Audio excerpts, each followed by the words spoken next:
We are absolutely winning right now. Absolutely. We have done more than change the conversation. We changed the balance of power in the federal government. What Black community? It's a Black environment with Black women and Black children in it. How dare you say that we are not interested in families in the Black community?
Good women are dead.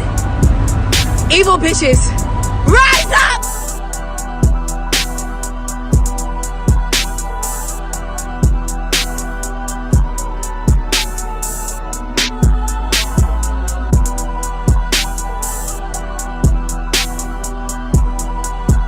God, where her mother at?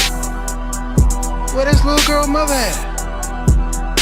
Where they role models at? Where's the adults? That's the question we all trying to figure out.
Hey, Rick at that.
Looks like it's about time.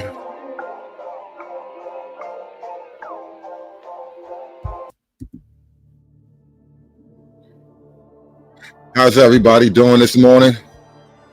Can I get a mic check?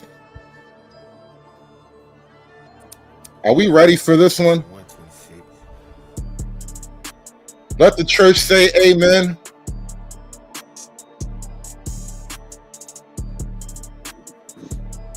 We're doing this one for the church today, boys.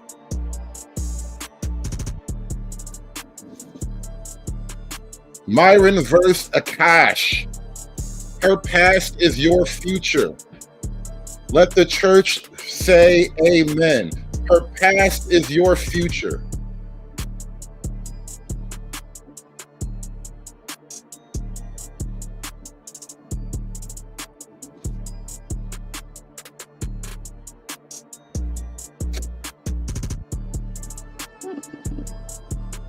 Myron out here got beef in these red pill YouTube streets.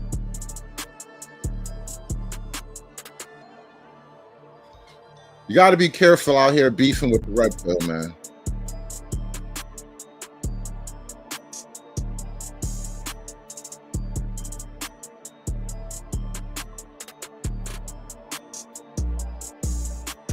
You know, sometimes it's like, I'm not wrong. I'm just not right now. You know, give it a few weeks, man. Give it a month or two. You know what I mean? It's that type of deal. I'm not wrong. I'm just not right now. But I'll be right in a couple of months, you know? Myron had a powerful moment with this guy Akaash on Akaash's show. He has like a podcast with Andrew Schultz. And, he attempted to hold Myron, to take Myron to task about his racial disloyalty, which is really weird because he's he attempted to make Myron black loyal, when the irony is Myron isn't exactly black to begin with. Myron is like a Sudanese pirate. That nigga no black. The nigga no black. I don't know why he tried to pull the "you gotta be loyal to black women" card on Myron. The nigga no black, bro. Nigga is an African warlord. 100 years ago, he might have been a slave in Sudan, but the nigga no black. No matter what you might think about him, the nigga no black, bro. That nigga is a dark-skinned Arab. Technically, he's not even one of the popping Arabs because he's too black. That's the weird thing about him, but he no black though.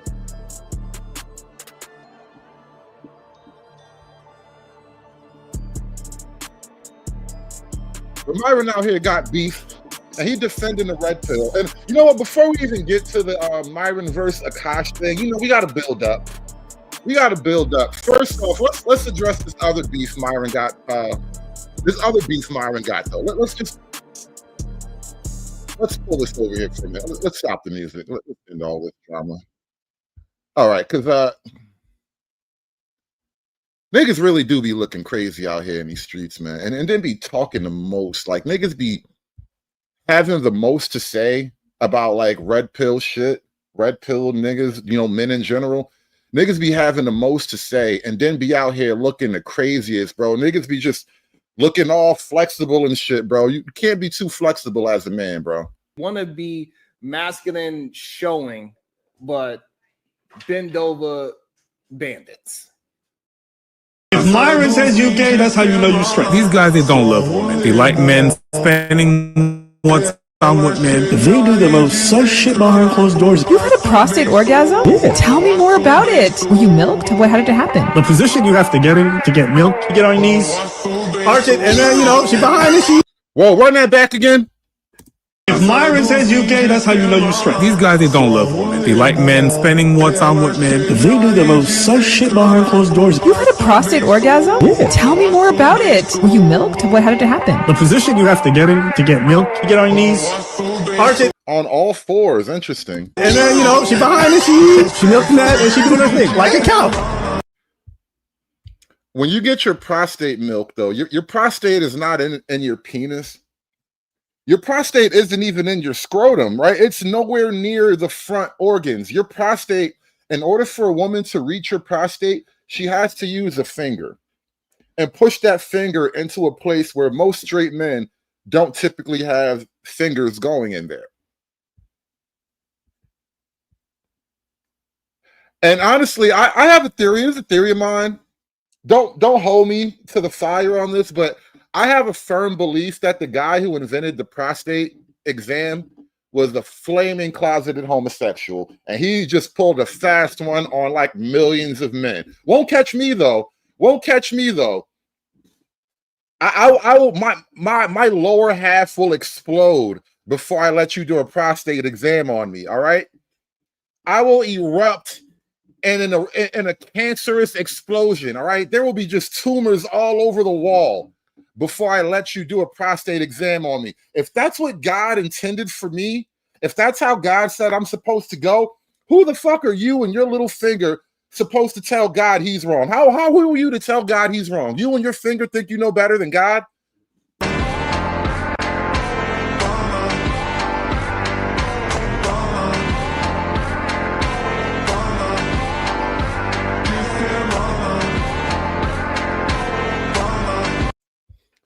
So yeah, shout out to Myron out here doing the Lord's work in these red pill streets, man. Dudes be saying the most and doing the most at the same time, bro. You got to pick a lane. Want to be masculine showing, but bend over bandits. Now, before we get to the Myron versus Akaash thing, there's something else I wanted to cover here. People have been asking me to talk about this thing for a couple of days now. I don't really intend to cover it maybe at length, and especially now we're moving on past the plot. You know, that 72-hour window is everything. But Andrew Wilson had a debate with Coach Greg Adams recently, and I'm hearing a lot of the bros saying that Coach Greg Adams basically won the debate.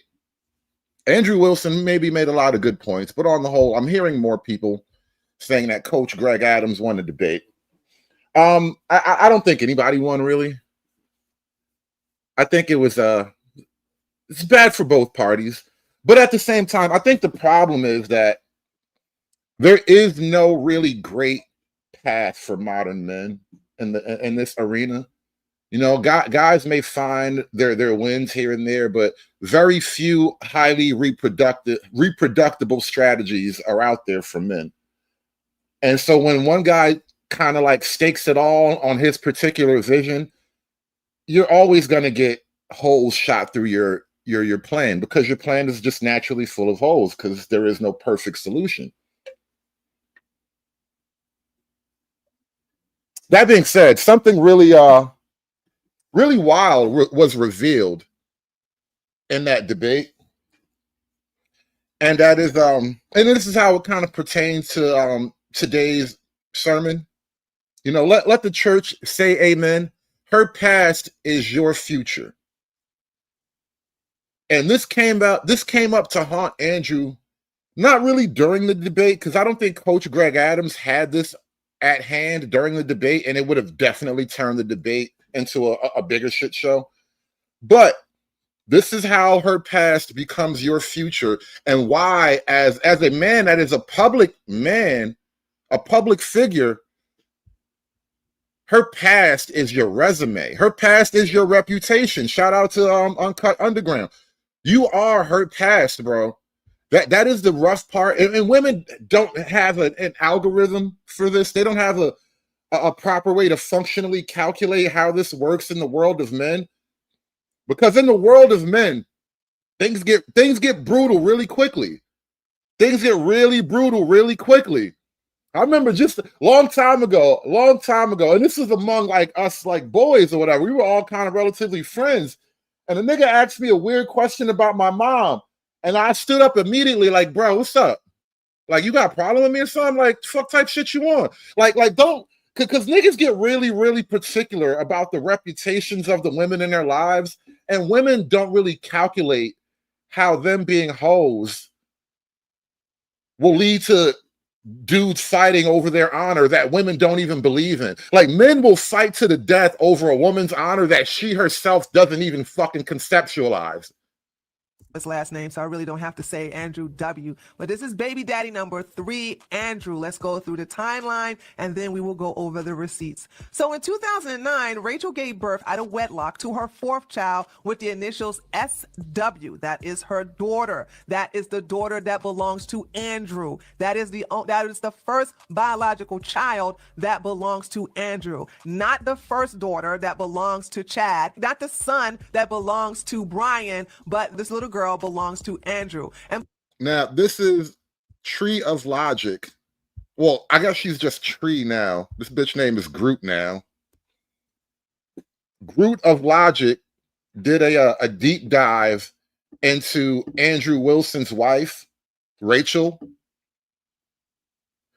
And look, I am not I don't have anything against Andrew or Rachel. I actually like Andrew. I enjoy his content. I enjoy his debate style or whatever. But when you put yourself out there on the cross, bro, people are going to stick their hand in your wounds, man. That's the way it is.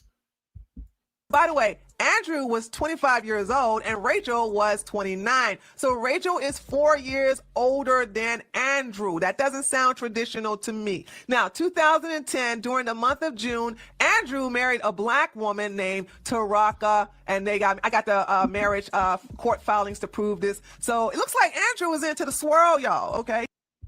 No wonder that nigga's so angry.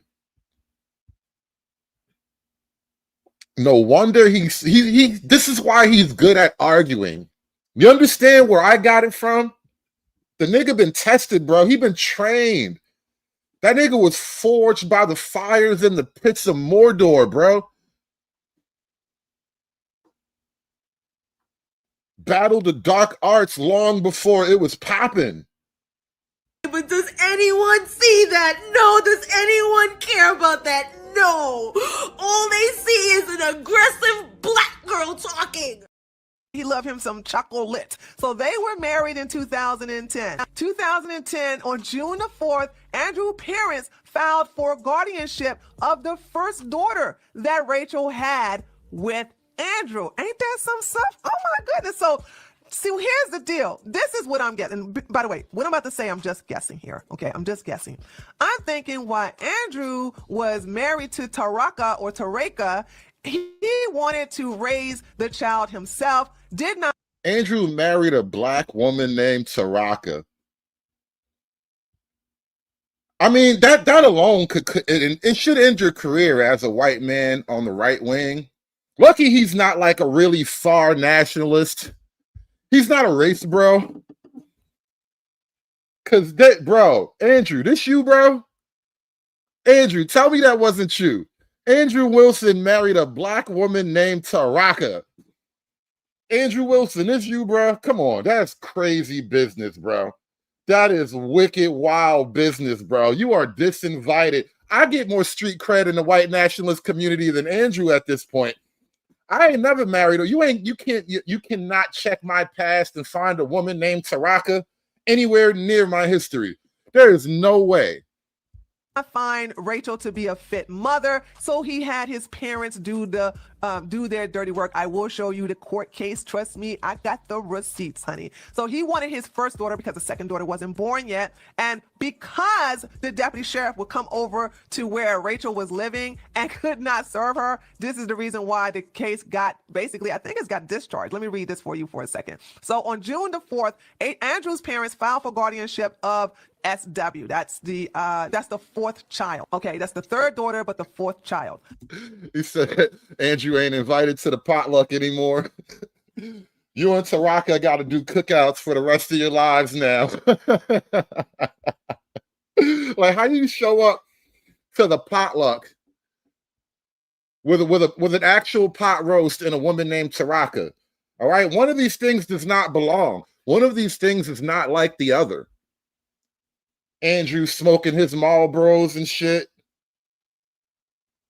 Taraka with all of her weave and extension. No, one of these things is not like the other, man. The legal notices that were sent to Rachel, not Andrew, because he was married to Taraka, who dodged being served. She was hiding. Every time the deputy sheriff would show up, she would go hide somewhere and tell people, I'm not here. Since the deputy sheriff couldn't serve her the court papers, the case was discharged.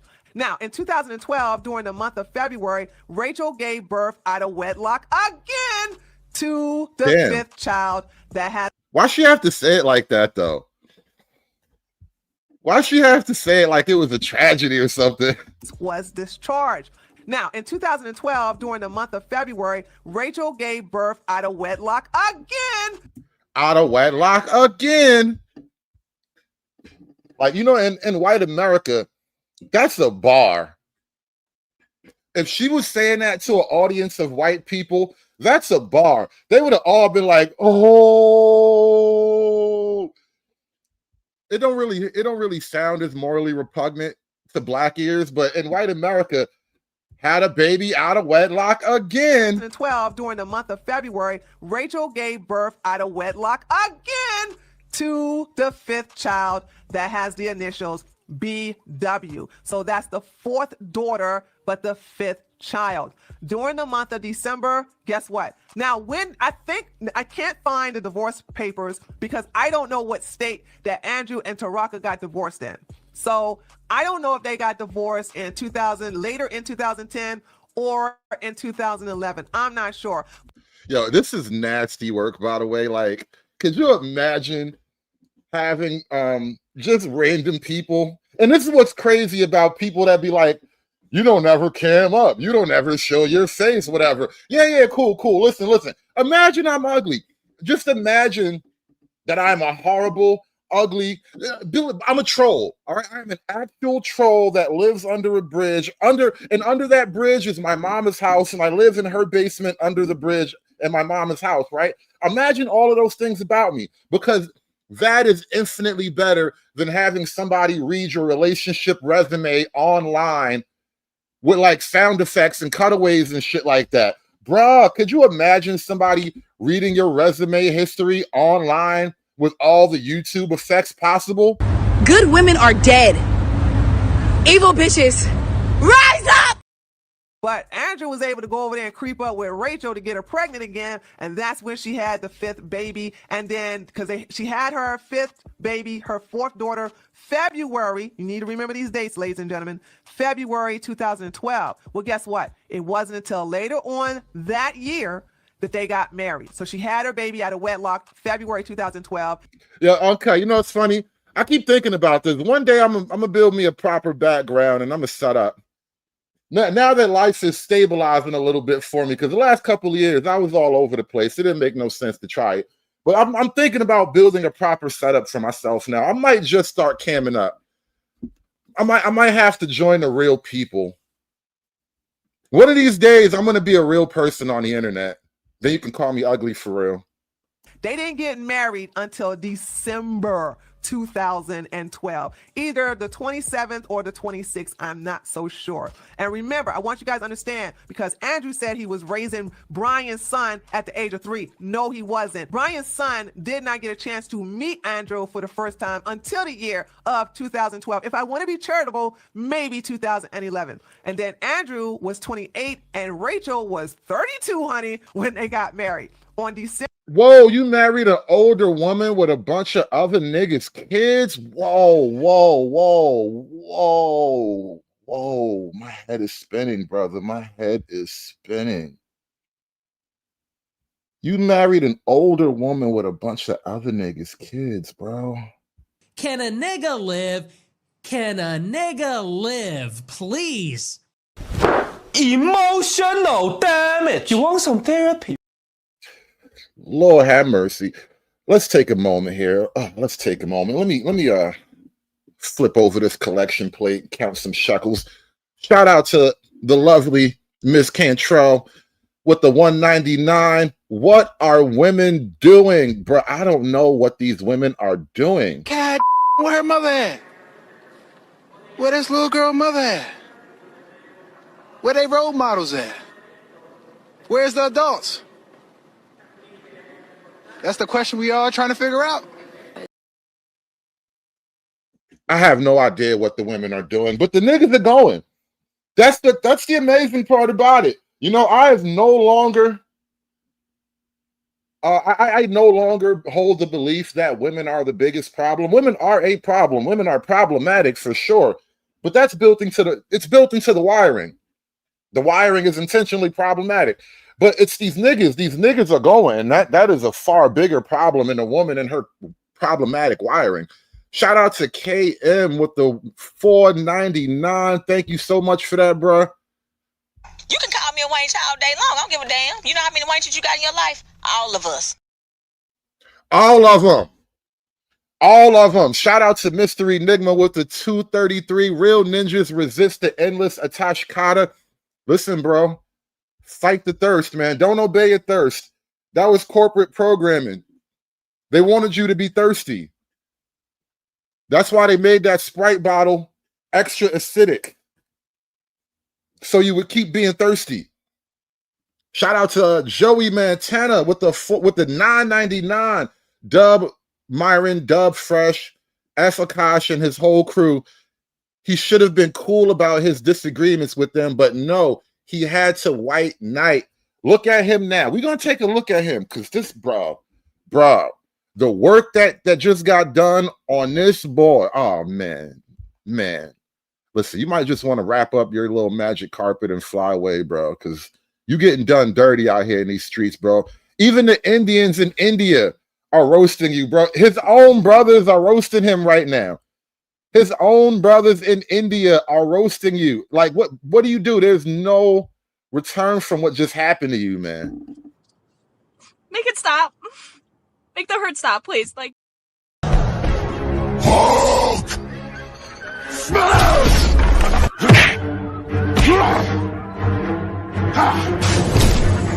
Smash you!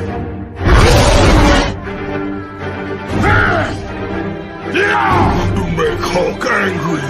You not like Hulk angry. Hulk no like fighting girls. And look at Miss Cantrell with the $1.99. Say men going. You hush your cute ass up talking about men going. You know for a fact men going. You have a lifetime track record of men going. All right, you know this. You know this. Men going for you isn't necessarily the going that we're complaining about here, but Miss Cantrell is absolutely right. You hush up with your cute self. Men are going, goddammit. And then we're gonna get back to Andrew. Andrew caught an ingrown L on this one. Shout out to Ice with the 5-ball. Definitely, bro. This is a homegrown. He proposed to the L. He married the L. He loves his L. And his L loves him back. And this is why it's such a weird, delicate thing, man. I hope y'all stay together and make it work. Because if it don't, then it just looks like everybody else was right, man. Shit crazy out here, isn't it? How do it equivalate? September the 3rd, 2015, this is when the tragedy happened. Brian's son was tragically killed in a car accident. He was only 10 years old, and the person that was driving was a 14-year-old juvenile delinquent who stole his parents' car, and we'll talk about that later on when I show the receipts. Now, let's go to the receipts. Here we have Rachel, who does a lot of talking, and if you want to know how it's so easy to track their past, it's because she talks a lot. She talks a lot. She writes all her business online, and that's how we were able to time track everything she has done in her life, you know, after she got out of the house of her parents and lived with Chad. So here we have it on April the 30th, 2012. This is what she tweets. My 3-year-old daughter, and I basically censored the daughter's name, even though she doesn't. I just want you guys, we are really looking more out for her kids than she is. So I censored out the daughter's name, and she says, my 3-year-old daughter, S, was pretending to be a puppy this morning. She fell on her butt and said, I hurt my tail, hashtag toddler, hashtag cute. So we just did the math right there to figure out when she, what year she had her daughter. And if you look at the timetables right there. Yo, the internet detectives never sleep, bro. There is no worse enemy than the conglomerate of internet detectives, bro. The Internet Detective Agency is nearly undefeated. Their track record is like 999.9, bro. It adds all up, okay? Now, here is the court filings of the marriage between Taraka and Andrew, okay? So this is when they got married. They were married. I don't know when they got divorced. Some people saying they got the marriage annulled. I'm not sure. Now we go to another court filings where the parents of Andrew filed for a guardianship over the first daughter. Remember I was talking about this here? Okay, so this is where it's coming from. This is when Andrew was married to Taraka or Tareka, and then he had his parents try to get custody on behalf of Andrew, and because they couldn't serve Rachel, the case, as you can see, was disposed. So what happened here? Was Andrew in jail and his baby mama was on the run? Yo, Andrew Wilson sound like a hood nigga, bro. Andrew Wilson has a real nigga resume. The nigga might be more nigga than me. Like, I ain't got no woman, especially with kids, bro. I don't have nothing like that in my resume. I got one baby mama. And I mean, I don't even know if she's as bad as Taraka.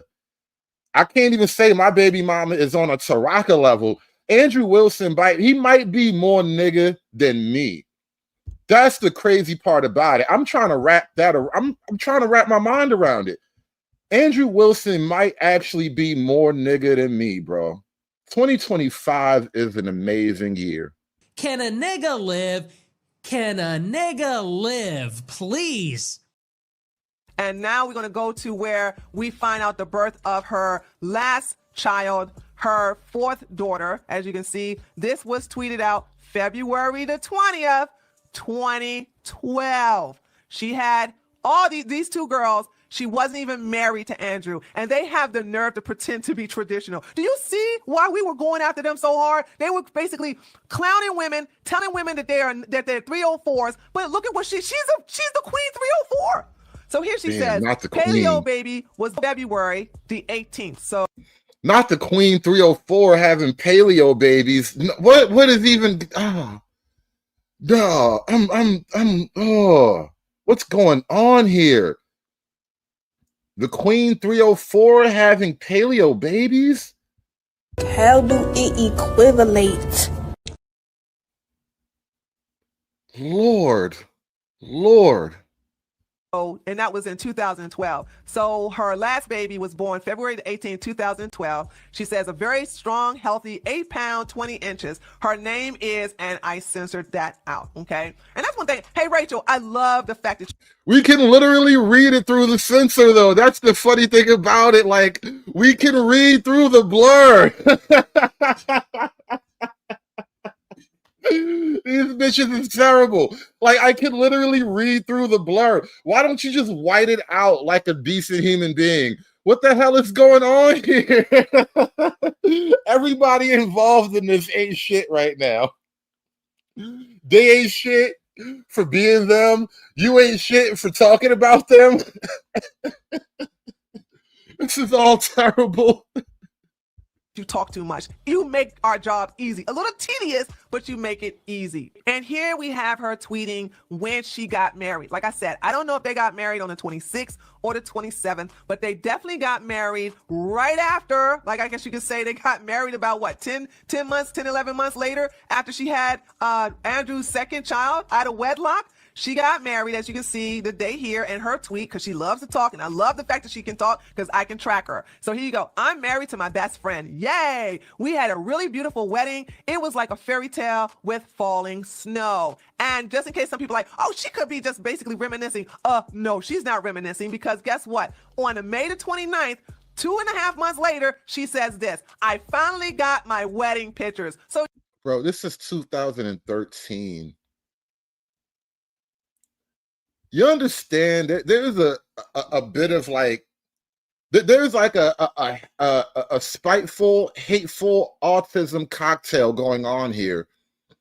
You went all the way back to 2013 to build this body, to build a dossier. Like, she said, no, I'm going to prove to everybody exactly why I hate this bitch.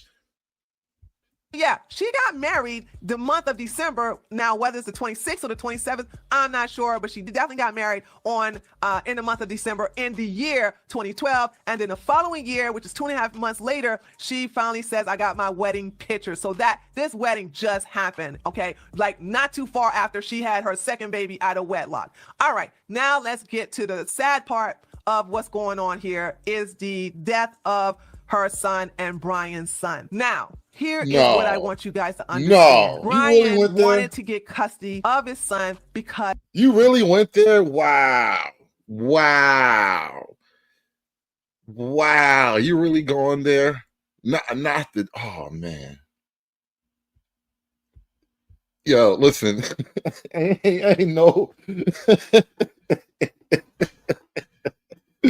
No woman goes to war like a scorned lesbian, brother. Let me tell you. When they were doing that, when God said hell hath no fury like a woman scorned, he was talking about a paleo biblical lesbian. There's no woman with a burning hatred like a scorned lesbian. I'm telling you, this is wild. This is diabolical. This is diabolique. As Rachel is an unfit mother. Brian really fought to get custody of his son, and I believe with all my heart and soul that if he did get custody, if the judge would just think for a second and realize that this little boy would have been better off with his biological father than his crazy mother, he would still be alive today. Let me show you how Andrew tried to lie and say that this young...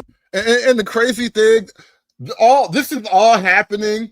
This is literally all happening because Andrew Wilson makes the hoes mad.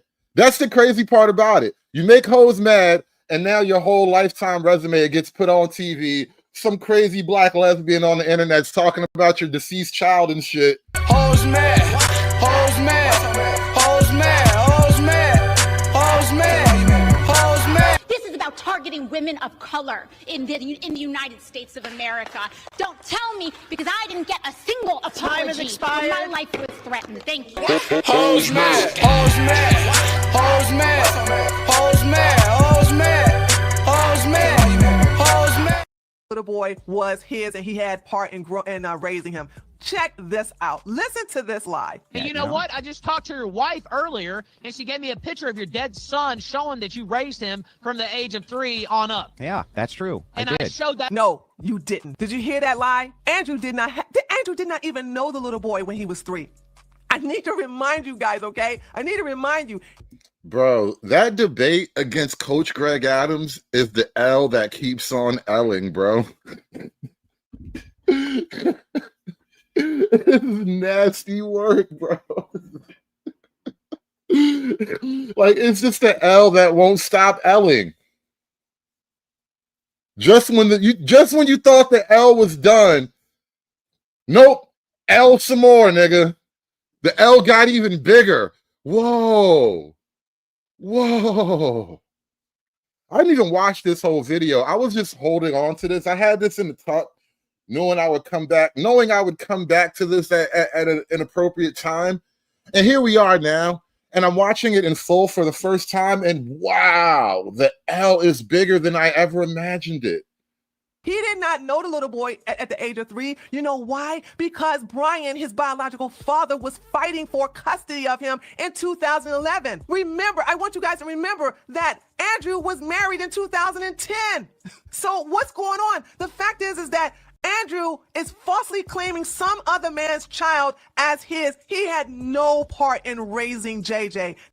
Falsely claiming another man's deceased baby? Whoa, what in the stepdaddy is? Oh man.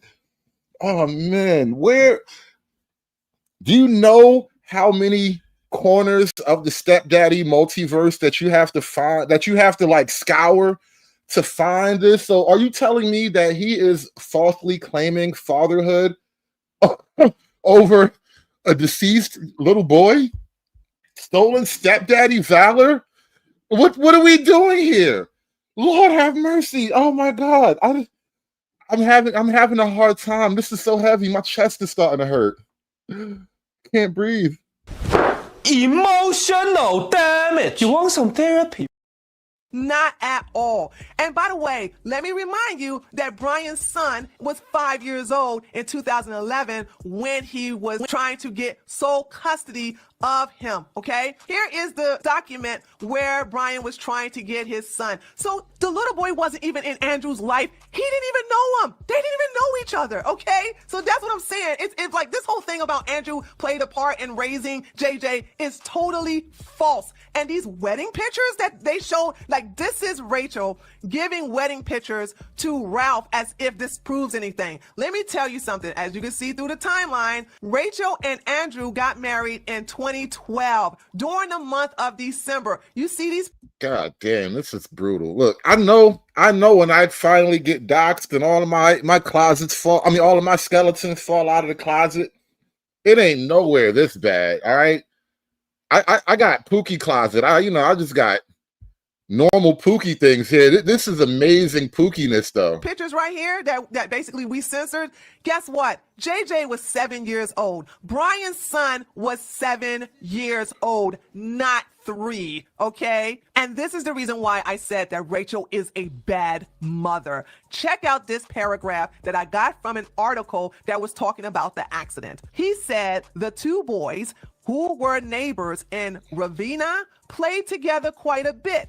However, Jeff had been grounded from playing with the older boy for a while because of some issues Ingram had. Now, by the way, let me tell you who Ingram is. Ingram is the older 14-year-old boy. He has been picked up off and on by the police. He's a menace to the neighborhood. Other parents refuse to have their children play with him because he's always getting in trouble.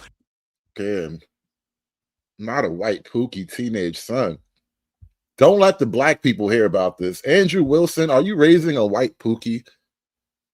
Or was that Rachel's kid? I lost track of which kid belongs to whom. Just like community children at this point. Doesn't even matter who the daddy is. I got a weird polycule going on, minus the black chick. It's like a polycule plus a black woman somewhere off on the sideline. This is like a lot of shit going on here. The police are always getting involved. They're always picking him up and releasing him to the parents. So therefore, he's a bad influence on other kids. And Rachel knew this and therefore told her son, you can't play with him anymore. Listen to the rest of the sentence. But they recently started to play again. Look at that. But they recently started playing again. Why would Rachel go back on what she knew what was right for her son? She knew that Ingram, the 14-year-old juvenile delinquent, was a bad influence. He was not in the best interest of her son. I guess she doesn't have any motherly instincts and therefore allowed her son, her only son, to play with a juvenile delinquent. Because here you have this last sentence, says right here, actually, the night of the accident was the first night. So she told her son, you can't play with Ingram. And that was going on for several months. And all of a sudden she changed her mind. And the day that she changed her mind, Ingram stole the keys out of the garage and took the car and drove on icy roads. And that's when they slammed into a tree. And unfortunately, JJ lost his life. All because... Is that why this bitch is all upset? Tree is mad because they slammed into a tree. That part of the story, in my mind, I heard her think like, and so of course I was personally offended, right? This bitch Tree is wicked. Damn, son.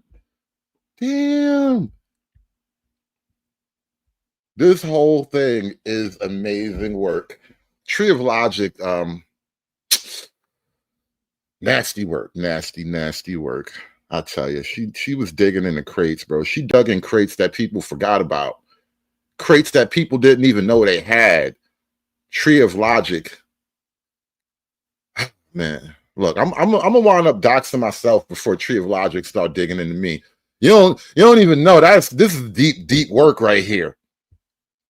This is what they call a deep cut. Anyway, like I was telling you guys, let the church remember. Her past is your future. Say it with me now. Her past is your future. Which brings me to, actually, before we even get to Myron and Akaash, there's another little her past is your future scandal brewing.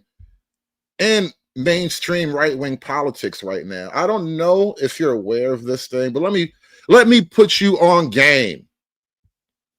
We have an FBI director, right? Head honcho, top dog. Buck stops with him. Kash Patel. I don't even think his real name is Cash. It's probably like Kashmir or Kashmanistan or something like that. But his name is Kash Patel. FBI director, right? I'm pretty sure this is a doctored image of his cross-eyed looking face right there. But I'm willing to go out. Let me preface this by building it up a little bit here. Let me tell you this, right?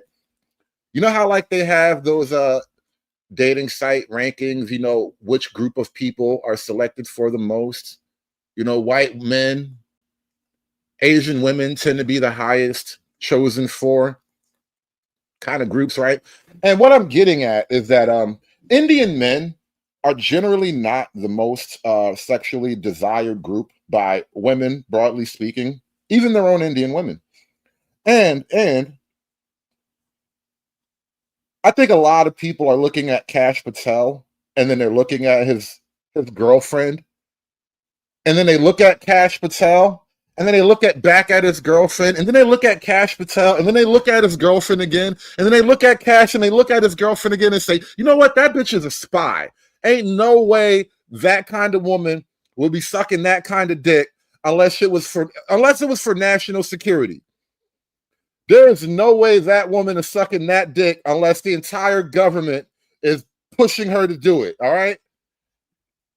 And so people are wondering if Kash Patel is actually dating a honeypot, because this is what they call a woman who is very attractive, who leads men into sexually compromising situations so that they can extract information or extort some type of behavior from him.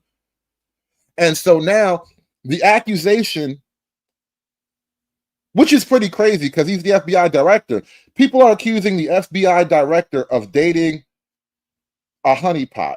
Now, I'm not going to tell you who the honey is for. You can make your own assumptions about who she's worked for in the past. You know, read your own record. I don't know if Palantir, did she used to work for Palantir? I'm not sure.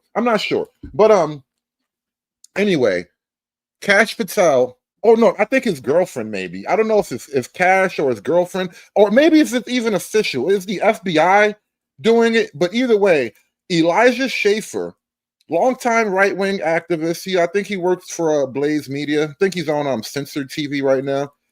Elijah Schaefer is being sued by Kash Patel because he made a post where he jokingly insinuated that Kash is dating a honeypot. He didn't actually state it outright. He just retweeted something and then posted a picture.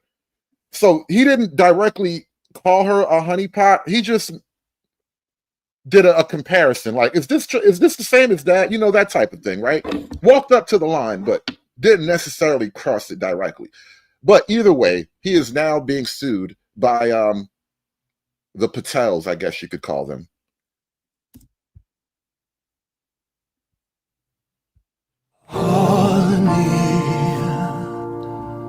Honey, honey, honey, honey. Honey, honey, honey, honey. Honey, honey, honey, honey. Honey, honey, honey. Honey, honey, honey, honey, honey, honey, honey, honey, honey, honey, honey, honey, honey.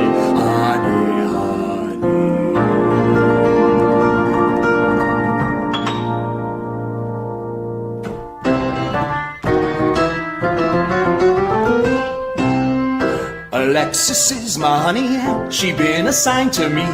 The sweetest little honey pot I fill with hot curry. I'm true Hindu with cross-it eyes, I'm compromised. Are you surprised she's attracted to this 40-something skinny apoo? Are you? Alexis is my honey, she sings them country. Do you think Kash Patel can sue the entire internet? Because I think that's what's going to have to happen. You're going to have to sue the entire internet. Hell, you're going to have to sue most of India now because India's in on the joke too. Everybody's in on it now. That is an Indian guy. This is Indian on Indian crime. Apu versus Apu. Sing versus Sing right here. Tunes. They groomed her good at PragerU, and now she shills for Jews. Watch how the kikes unite with Pajeets and dox you for tweeting our honeypot schemes. Alexis is my honey, and so's the chosen race. And if you call her honeypot, we're going to sue your face. We made up a patsy for Charlie Kirk. It hardly worked. We're retarded. I think you get the point. I feel like that little ditty he's singing right now, we're flying close to the fire here. But I think you get the point. Anyway, like I was trying to tell you guys, man, her past is your future. Okay, let the church always remember, her past is your future.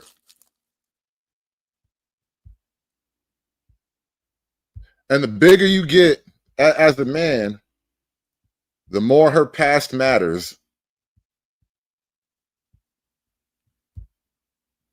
It's really like that. The game is not for the weak. Now, let's get back to Mr. Akaash and Myron Gaines, y'all. Now, this is where all the drama started. I don't know how long ago this was, a year or two maybe. I actually remember this moment. I think I covered some of this when it came out. And Akaash attempted to hold Myron and what the other guy, Fresh and Fit, basically. Akaash attempted to hold both of them accountable to some degree for their views and their stance on Black women, broadly speaking. And like I said, it's kind of odd to try to tell Myron he has to be race loyal to Black women when he himself is a dark-skinned Arab. I mean, technically, he's not even nigga shaped.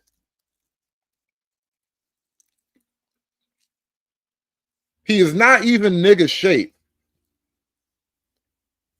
He's dark-skinned, but he is completely Arab shaped. He is shaped like a Arab. He Arab built. Yeah, he got the Mediterranean nose and shit. He Arab built. You know the funny thing about Myron, and this is what the pro-blacks hate, but if I was to really lean into it, I would have to acknowledge this though. When they talk about Black people built the pyramids and all of that, it was probably the Black people that they're pointing to as evidence of dark-skinned people in the Maghreb back in those days building shit. Those dark-skinned people, there were a bunch of Myrons. Will the pro-blacks ever acknowledge that Myrons built the pyramid? Come on. I mean, do you really think it was Demon Hansu or was it Myron? Who looks more like the people that they carved into the walls? Demon Hansu or Myron? All right. Who do you see on them walls, on those hieroglyphic art drawings, right? Do you see Flavor Flav or do you see Myron Gaines up there?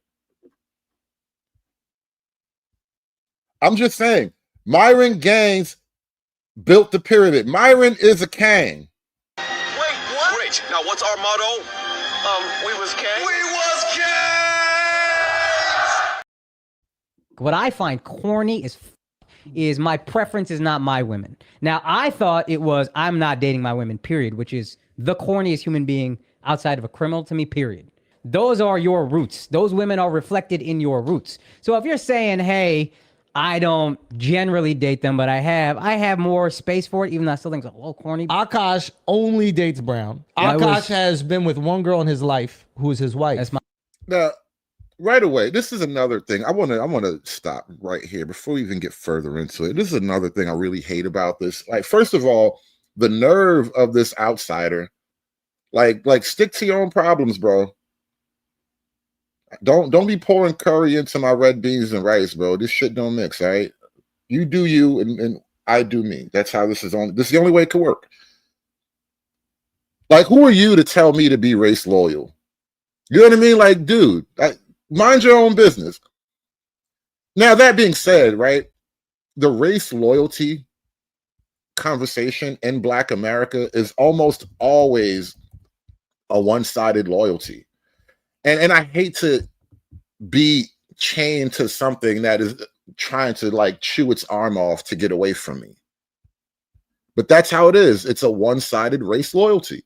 I think if you give us a Black Republican with a Black wife, we'll probably be more accepting to it.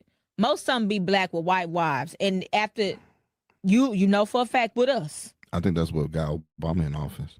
Michelle did that. Michelle single-handedly. Barack had a white wife. I don't think he. Oh, but Barack had a white wife. We would not. And we would not be going for him as hard as we do. And that's scientifically proven. I think that's why a lot of Black men didn't want to. Some Black men didn't want to vote for Kamala Harris too. Because of Doug. Doug didn't bother me. But it'll bother you if a Black male have a white wife.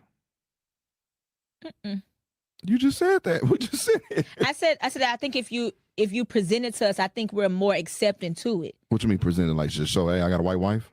No. How you just asked me a Black Republican? Mm-hmm. I said I think we'll be more accepting to if it's with a with a Black wife. You know what I'm saying? But what if he had the right message and everything, but he had a white wife?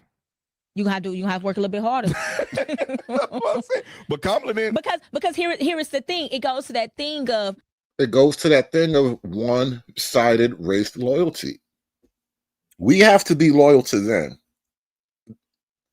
Loyalty isn't even a thing for them. Imagine being loyal to a declared mercenary, right? Can you imagine that? How can you be loyal to a mercenary? Telling you that they're a merc. Telling you that eventually I just might merc you because I'm a merc and that's what mercs do. How can you choose Black for everything but your love? I think that's really what it goes back to. So why is not the standard for Kamala? Unfortunately, we have that standard for women higher for men than we do for women. I can call that out, right? Because I can be the first. I say any day of the week. If I see a Black man with a white woman, I'm like, that's that deep ass self-hate, my nigga. You need to do something about that, right? Flip that same coin. I see my sister with a man, I'm gonna say girl, go where you loved. So I get that. And I can honestly say that's a bias. I probably need to check. Do I plan on checking it today? Hell no. You need to. Do I plan on checking it in 10 years? Probably hell no. I don't give a damn. I call them wenches. Wenches. Do I plan on checking it in 10 years? Probably hell no. I don't give a damn. I call them wenches. You can call me a wench all day long. I don't give a damn. You know how many wenches you got in your life? All of us. Because we probably all say the exact same thing. Not all of them. All of them? Really, bro? Not all of them. See, because, people be trying to tell me I could have hope. People be trying to tell me to keep the faith up. Keep hope alive. But here she is. She told me it's all of them. It's Uncle Remus, spinning his warm, funny stories. What Black women are doing, I don't care. They're their own group. When they decide to work with us, they will. Otherwise, they won't. And they don't have to. They have their own power, their own productivity. They don't need us for anything. And I'm okay with that. The key to happiness is to eliminate all Black women from your life. I mean, look at me. No Black women in my life. Look how happy I am. I'm happy as a nigga with a new gun. Now, Ruckus, that is preposterous. It's probably hell no. I don't give a damn. I call them wenches. You can call me a wench all day long. I don't give a damn. You know how many wenches you got in your life? All of us. Because we probably all say the exact same thing, honey. I'm just okay saying that shit out loud. And that's why a lot of them won't. I don't think, and that audience, not saying you, but you can call me a wench. No, I'm not. I'm just saying that's just slavery term. Is that where that came from? Yeah, a bed wench. The white man had a group of concubines, Black women. He would sleep with. They call them wenches. That's where we got that from. Now you view that a little bit different, though.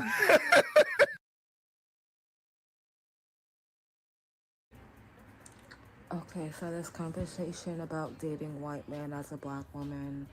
I'm currently single. I'm trying to date, and I've never dated a white guy. Um, I've never had a white guy come up to me or approach me. So what's up with that? White man, what's up with that? Why aren't you approaching me? Is it like my look? Do I look like rude? I would love to know.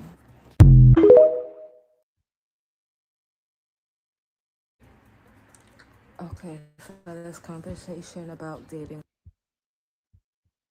But does anyone see that? No. Does anyone care about that? No. All they see is an aggressive black girl talking.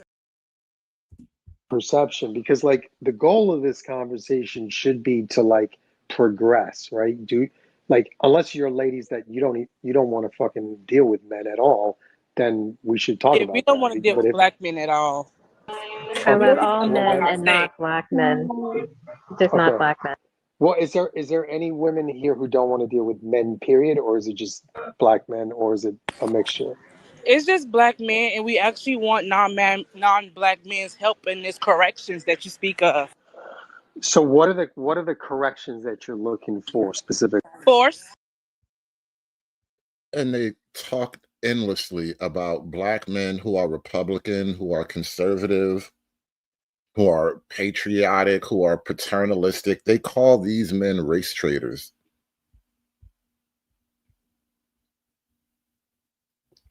Red, fuck you. Red illusion, you ain't shit. Red, they call the men race traitors while we have women openly plotting like a can't this be called an anti-black rebellion? Is this not like an anti? Could you imagine this back in antebellum slave days? All the women, they all quietly make their way up into the big house, and they all tell about how the men's are secretly plotting, and master need to do something about these men before it gets too late. Come sun up, these Negroes gonna revolt on you, master. You got to stop them now. The anti-Jermaine revolt, the great anti-Jermaine revolt of 2025, y'all. I'm done. I'm done with life, and it's all Jermaine's fault. It's always Jermaine's fault. Force, because that's the only thing that's gonna work.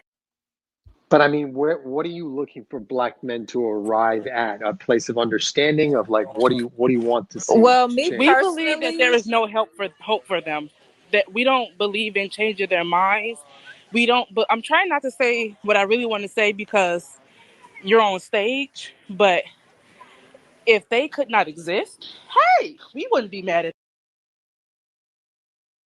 I think for me, I think I want the coddling culture to kind of stop. I think they get validated a little bit too much and they're not held accountable as much as white men, Hispanic men, Asian men. Like the legal system works in their benefit a little bit more than they think it does. They're seen as the ultimate, like most oppressed. And I think that coddling culture needs to stop and they need to be held accountable for their actions. Notice how black women will drop a lot of that wokeness when it comes to, you know what, you really got to do something about these black men. All of a sudden, they're no longer woke. They're extremely right wing. This is what this is why I don't typically go on some type of pro-black, anti-divester type of rant. I don't binge on that type of thing because in their own way, divestors are weirdly right wing. So I'm like, all right, technically y'all on my side of the fence, but y'all bitches got to sit over there. Y'all got to stay over there. Y'all are technically on my side of the team, right? Y'all have very Republican, conservative leanings and shit, but I can't really talk to y'all though. It's crazy though. Divestors are weirdly right wing, and then oddly enough, they're right wing because they don't actually have ideological beliefs, right? Like I've spent years talking my way through my vision and how I see things and why I see things the way I do, right? Divestors haven't come to this right-wing position because of a deeply held, deeply worked out, tested in the fire beliefs and views. It's literally for white men and white dick, right? The power of white dick has turned them right-wing. No amount of logic, no amount of indoctrination, no amount of pleading can do what was done to divestors. They are now white dick right-wing. Yet you accuse Republican men, black men, of being race traitors. You see the irony of it? This is why I hate this whole conversation. I hate the whole one-sided loyalty. Love is a one-way street. I just, if love is a one-way street, I'm in the wrong neighborhood, man. Because we live in white male patriarchy, white men set what's socially acceptable. So with you all setting what's socially acceptable, the degenerate behavior of black male culture needs to be checked, and there needs to be more, because we're no longer looking for accountability from them because they've proven that they will not take accountability. We need the men who set the culture to make them take accountability by exacting some sort of consequence for perpetrating behaviors that are not socially acceptable, because you all create the socially acceptable behavior. Black woman appealing to her white supreme zaddy. They're going to get you niggas in line one way or another. All right? Don't say I didn't warn you. They are going to get you niggas in line. You can call me a wench all day long. I don't give a damn. You know how many wenches you got in your life? All of us.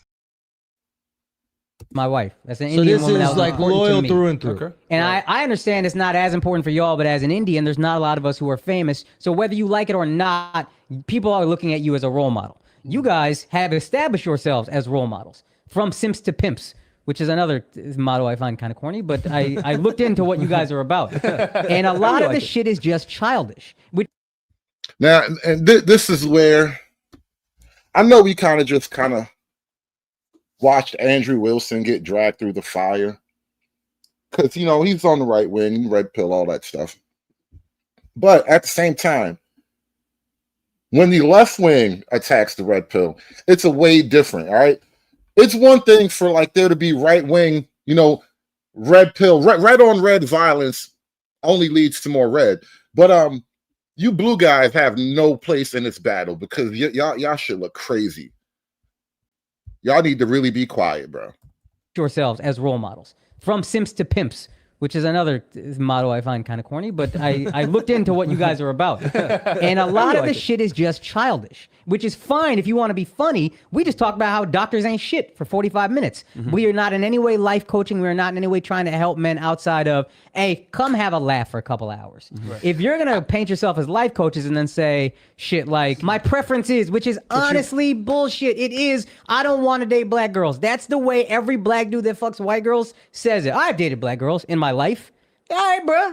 Who the fuck hasn't except me? You know what I mean? Everybody gonna dabble in everything. It is the mentality that I have an issue with, and Alex is upset with the specific words, true, but underneath it, he's upset with the mentality. And a lot of...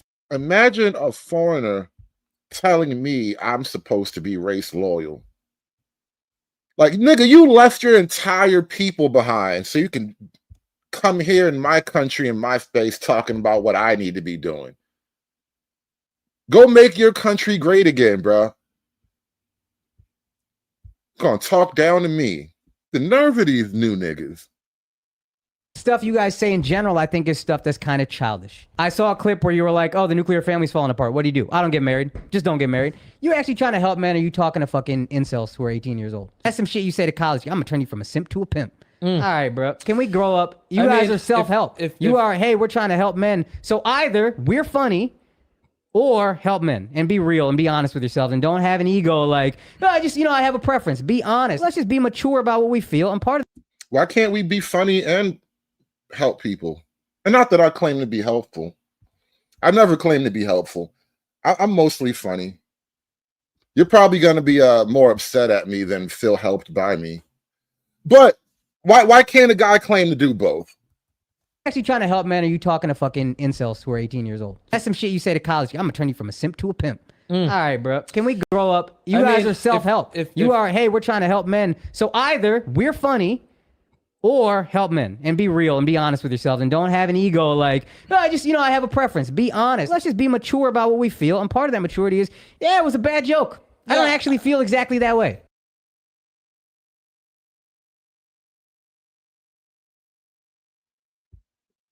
You shouldn't have done it.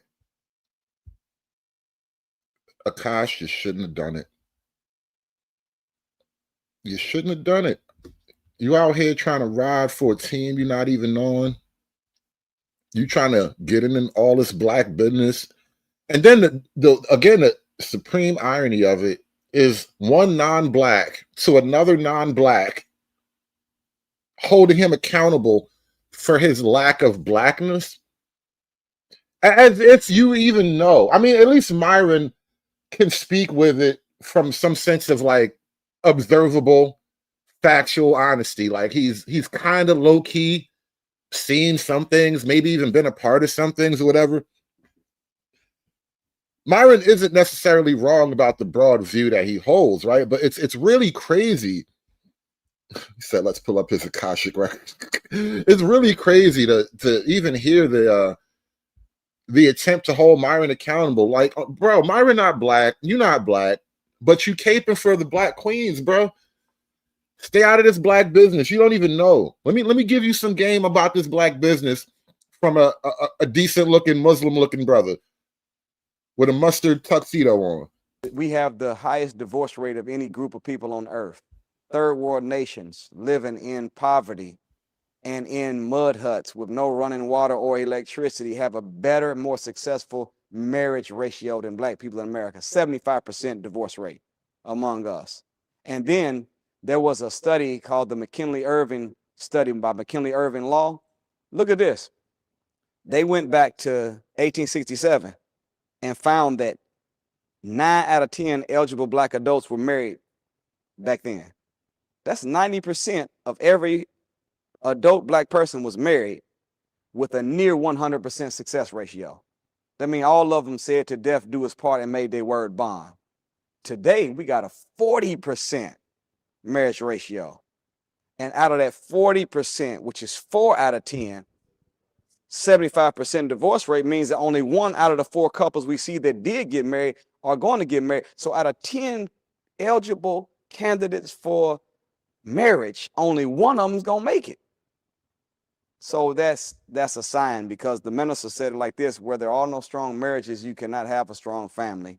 Where there are no strong families, you cannot have strong communities. And where there's no strong community, you can't have a strong nation.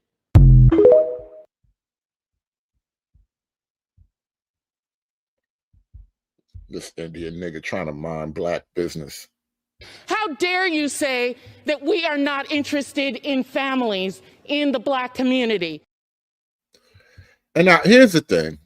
The Indian guy, you know, he's got his wife, his proud Indian woman, because, you know, he said that he's got a responsibility to his people. You know, he got to take one for the team. So he saved himself, like up until, like, I don't know, his late 30s, early 40s or whatever. He saved himself. Like, he was technically an incel or a volcel. Like, he was voluntarily celibate. No, I think incel is right. He was Indian celibate. I think that's we just discovered a whole new cell, y'all. Holy crap. Holy crap. We just discovered a whole new cell. A brand new type of cell. You need to put this shit, I need my name in the history books, y'all. None of these niggas have motion except for me. There has to be one real nigga left in America, in this damn country. Akaash was an Indian celibate. The nigga is Indian cell. That's what happened. I just realized it. It's a whole new thing. And do you understand? There's likely billions of. This is why the Indian men have that weird gropey reputation. Think about it. Think about it. Of all the countries they warn women, white women, to not travel alone in, like North Africa, parts of Asia. Really, India is the top of the list of gropey people in terms of like, don't go there as a single woman. I mean, honestly, they've taken their groping. They reach so far with their groping. They literally grope outside of India. So now you have this weird groping reputation in like Japan and Canada. Canada is crazy. Canada has seen gropes, the likes of which Canada has never seen before. They're actually out. They're groping the rivers and the lakes and the streams in Canada right now. They grope everything. Just touchy. Just keep touching everything. And I just realized, I just tied it all together. It's Indian celibate. They're Indian celibate. It's like incel, but the Hindu version. Think about it. Oh, wow. A poop festival son or a whole daughter. I hate you so much for doing this. Like gun to my head. Oh, my God. I would poop myself before I answered that question. Gun to my head. Oh, my God. Poop festival son or whole daughter. God, you're gonna get this stream demonetized. Jesus, man. I'm just saying. The Indian celibate, it's an understudied phenomenon. Right? USAID should have been studying that. All right. You spending money trying to make crickets gay in Saudi Arabia. No, this is the type of problem we should have been studying. I only dated one woman my entire life, and thank God I married her, because I could not do that again, yo. I could not. You know my least favorite part of dating? The fights.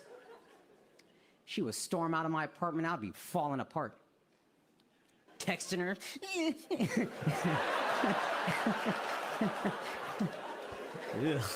Are we gonna make it? The India cell is a thing, bro. Shout out to Fresh and Fit, y'all. If it wasn't for Fresh and Fit, I would have never taken a closer look. Because you know what happened. We all know what happened, all right? Put a 1 in the chat if you were there for the day of the Jeep. Put a 1 in the chat if you were there. We all remember what happened on that fateful day. And I swore again, after that fateful day, I would pull back. Because I'm like, whoa. They'll throw the shit back at you. Whoa, I said, whoa. They actually throw the shit back at you. It's like, damn, that's gangster. That's actually gangster, And a nigga like me, I respect the gangster. I do. I respect the gangster. And I was like, all right. If that's how you're gonna play, okay, all right, cool, all right, fuck it. Pineapples, son of a bitch. Pineapples, goddammit. No bullshit. No bullshit. Pineapples, all right? I said it. I'm not even lying. I swear to God, hand to the man. That shit happened. I was like, okay, all right. I wasn't ready. All right, I wasn't ready. All right, pineapples, goddammit, pineapples. But but everybody, if you were there for the day of the Jeep, then you know, I had to pull back. Because there's a lot going on there, brother. Like there is a lot happening there. But shout out to Fresh and Fit. They made me take a second look, and I discovered something I hadn't even discovered before. The India cell, bro. The India. Think about what this man is talking about right now from a comedic perspective. He is using his pain, which is, all the best comedy comes from pain, right? He is describing his life as a former India cell, now that he finally landed something. And it's like, really, she's like honeypot cute as far as he's concerned, right? He could have never done that. She's so way more attractive than him that you got to question your entire reality, really. But he is actually now telling jokes coming from that perspective. India Cell comedy. I only dated one woman my entire life, and thank God I married her because I could not do that again, yo. I could not. You know my least favorite part of dating? The fights. She would storm out of my apartment, I'd be falling apart. Texting her.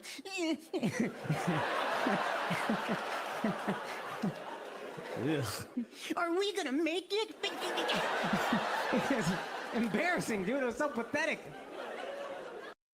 He knows he's embarrassing and pathetic. Think about that. Imagine knowing you're embarrassing and pathetic. I mean, technically, that's step one of being better, but he's never going to be better. But I had to, because there's no security. Any fight could cost me this amazing woman. So I gotta say all that. I can't sleep when you're mad at me. Amazing. But I had to, because there's no security. Any fight could cost me this amazing woman. So I gotta say all that. I can't sleep when you're mad at me. Oh, never again, dude. The India Cell, ladies and gentlemen. The India Cell. There are billions of them right now. Coming to a town near you. H-1B visa in hand. That's why being married is the best, bruh. Now that's my wife. Now, if she storms out of our apartment, I'm just like, bitch, where you really going? Poor kid.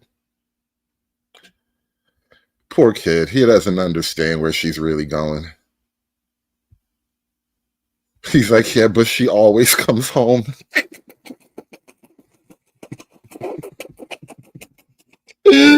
Oh! It doesn't matter where she's going because she always comes back to me. Oh, God. I couldn't be the one to tell him. This is why I couldn't be his friend. I would have to not be your friend because I'm not going to be the guy to break your heart. Because you're going to want to fight me. You're going to want to fight me for trying to explain to you where she was when she came back home. You know what I mean? Like, what do you mean doesn't matter where she's going? Come here, buddy. Come here, bro. Let me sit you down and let me tell you. Like, no, I don't want to do that. I don't want to do that. Emotional damage. You want some therapy? Come on, bro. Come on. What do you mean? Where are you going? Now, if she storms out of our apartment, I'm just like, bitch, where you really going? I'm supposed to be scared? Oh no, what will I do with this time to myself?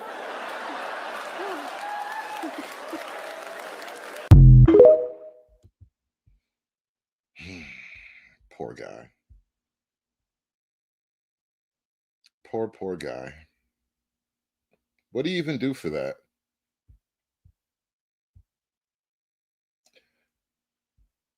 So, Ash Sakar married a much younger woman, a woman who is legitimately attractive, you know, in her own right. I'm not saying I'm not going to tell you where she lands on the hotness ranking or whatever. You can make said determinations on your own. But I will tell you this. He saved himself to marry this young lady, and he's proud of himself for that. Different. My wife also hadn't had any sexual partners, so that helped us connect a lot more. Let me ask you this. Different. My wife also hadn't had any sexual partners, so that helped us connect a lot more. Let me ask you this. Different. My wife also hadn't had any sexual partners, so that helped us connect a lot more. Let me ask you this. Do you believe her? If you've seen her, then it's hard to believe. Yeah. I remember I was just like, what? But she was 22, I was 31. There was an age gap. Sure. Did you lie, or did you come right out and say like, oh, me too? Or was it, what did that conversation go like? I don't remember how it came. I think she said it. Blacked out? She said it, and then I was like... When she said, I'm a virgin, you went, your heart exploded? Yeah, yeah. Oh, you got happy. He's enough. Like a virgin. cucked for the very first time, like a virgin, feeling cucked out all the time, like a virgin. Yeah. Who cucked for the very first time? This is awful. Compared to Exactly, dude. I was a stallion compared to anybody else. I was that's great. so happy. That's for so sure. relieved. Yeah. And it was just like, it felt right. It was like, oh, God brought me this person that like we already connected, and like she also isn't having sex. Different. My wife also hadn't had any sexual partners, so that helped us connect a lot more. Now, let me ask you this: And do you believe? Prostate orgasm. Yeah. You have. Yeah. Different. My wife also had. I'm just gonna really just start it off here. Before you got in here, I was asking Akaash about like, right, his first time, like, you know, with you, not as much, but like, how did it go with other women? Talking about never having a blowjob. What the fuck? So, he's 34. How old are you? 25. Okay, so like you meet him. Yeah. He's never had sex, and he's older than you. Were you like, ew? Yeah. It's funny because like the guy that I was kind of with right before him was also a virgin. And Stole it from a black dude. What's up? I stole it from a black dude. The black man was a virgin? I know. Yeah, yeah. Stole her from a black virgin. He stole a virgin from a black virgin. You know how impossible the odds are? Do you understand how difficult it is to believe this? Like, come on. Come on. I mean, come on. Do you understand? What are the odds on that? An Indian virgin stole another Indian virgin from a black virgin? Like, are all the virgins somehow magnetically attracted to one another? What are the odds, bro? So my question to you is this: when we talking in actual families, Who's real the majority people, of the race in this why country? are we talking in percentages instead of real numbers when we're dealing with real people? Okay, because percentages are real numbers. No, percentages, dude, that don't even make sense. Yes, it does. Percentages are not real numbers. Yes, they are. No, they are not. The main majority of race in this Yes, country. yes, they are. White people Percentages are not real numbers. Real numbers would be percentages 0 through 9. Those are real numbers. Now I understand that this may be. I understand that this may be difficult, but percentages are real numbers. We use I'm gonna have to tell you in that order if you to have do to our take taxes. a percentage of a number, then you're not talking about raw data. You're not talking We about do our real percentages. numbers, and we're We not. do our we use percentage to pay our We use taxes. percentages to They are get real it. numbers. Oh my motherfucking god! He was like really like on some principled shit, and I don't know. I don't know why. Yeah, I don't know why he didn't want to lose his virginity. But when I met Akaash, I was at the point where I was ready, because I don't know if you told her, because I was. I didn't know you were a virgin too. So I was a virgin too when I met him. That's why she don't know the dick is trash. That's why. She don't know no better. I have no idea. You gotta get him ignorant. You know what I mean? No, so I felt like I was like at a place where I was ready, and then I found out he was a virgin, and then I was like, great. Like, do I have to wait again? But I think like we just connected very well. That it went without saying that we wanted to. How did you guys meet? Show. She had a The fat ass and I chased her down. Wait, you met at one of his shows? No, we were at the Hoboken Comedy Festival. And Andrew.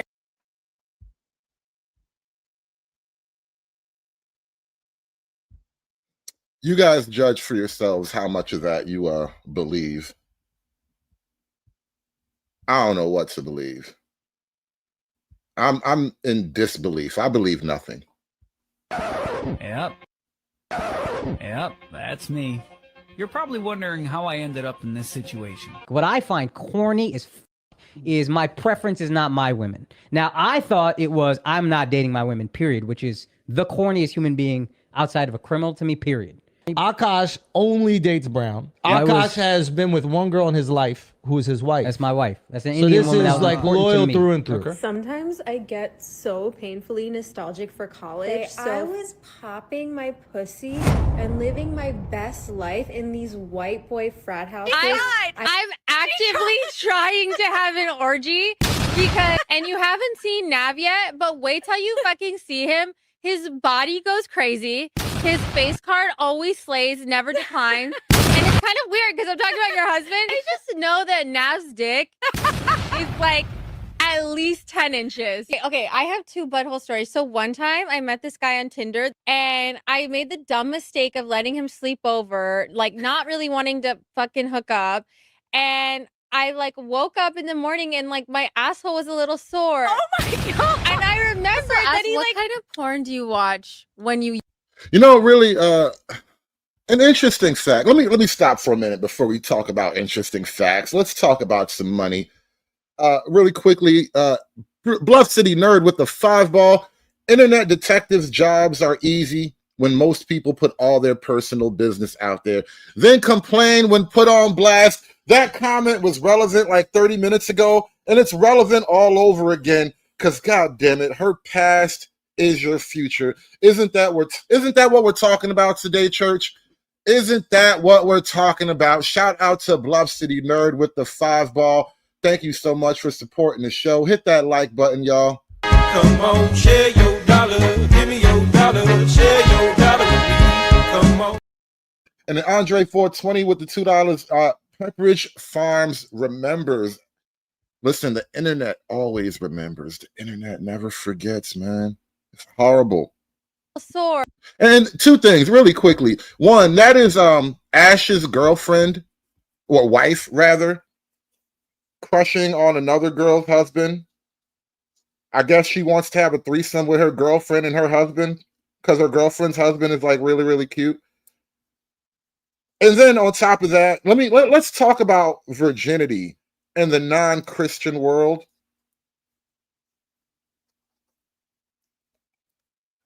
There's things that a lot of guys don't understand about the foreign women, particularly women of the Islamic and then even the Indian world isn't really immune to this. But like Hindu-based culture and Christian-based culture, I can tell you for a fact they do not share the same sexual morality rules.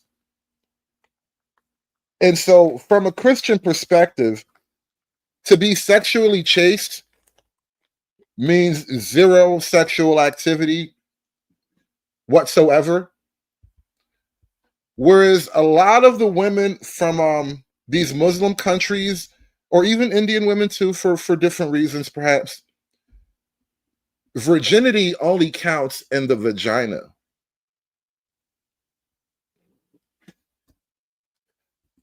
Let me tell you that. Let me say that one more time.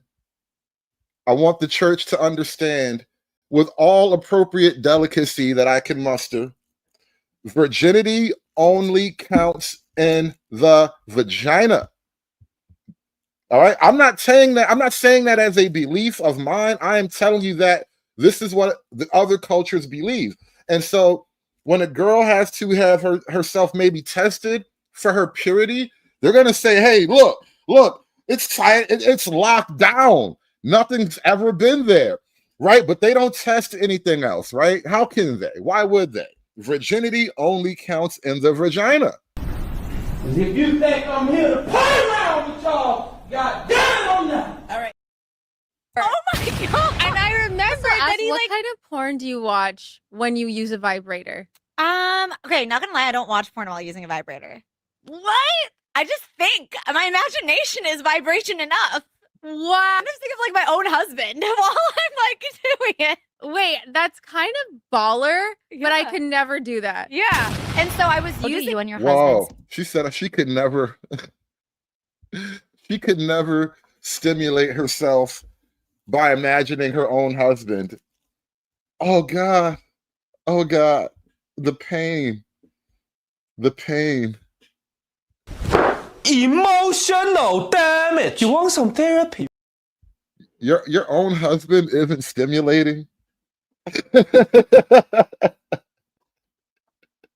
Your own husband isn't stimulating at all.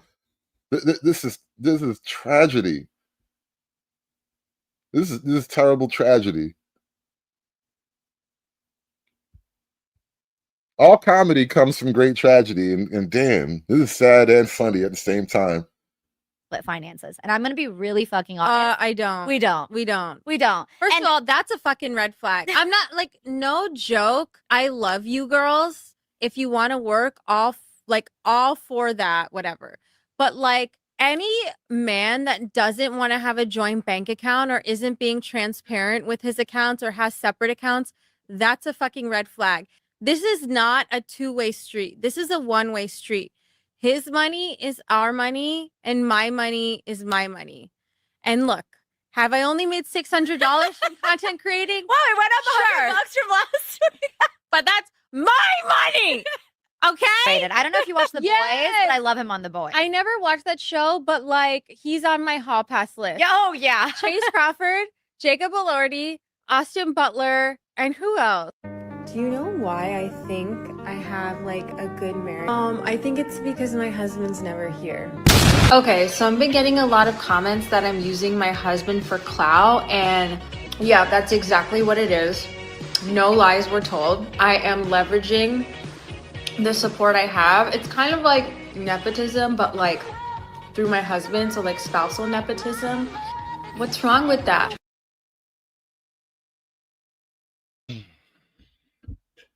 Waited his whole life for that. Could you imagine? Could you imagine waiting your whole life? My fucking husband just tried to do to me. We're leaving. Shut up. We're leaving in Paris in 5 hours, so tensions are a little high. We also just redid our closet. This is all her closet now. She took the whole closet. Which we already agreed upon. Now she's saying she doesn't have no space. And now I'm saying I don't have space for all my. I don't have space for. Can I show? I don't have space for all my Indian suits because I like my dresses spaced out. Do you know what Akaash just did? Here you go. Watch this. Oh my god. I'm not doing that. Space exists. I'm not doing that. So what do you want to do? You want to buy a separate house with all hanger space? No, we were supposed to build a wardrobe, but Akaash didn't want to do it because he's too cheap. A smaller closet.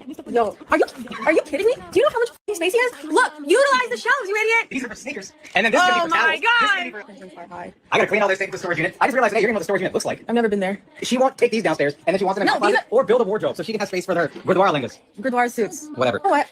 Let's have a little bit of a better attitude. You're right. Let's. Plural. Excuse me? You heard me. Excuse me? Yeah, you're squeezed. Oh gosh, for real? I like my clothes spread out. Then no, but I literally like my clothes spread out. You want to crunch them all together. I'm not compressing them. I don't want them all on the same rack. Please put them on differently. You have racks. You have shelves. I only have 3 I have racks. a full walk-in closet. A full walk-in closet in New York City. You know how insane that is? A full walk-in closet for yourself in New York City? And you're telling me I don't have space? I offered you some of my drawers. Oh, I'll put them in the drawers. There we go. Look at that solution for your full walk-in closet. Shut up. So rude. Tells him to shut up on her public Instagram twice and calls him an idiot.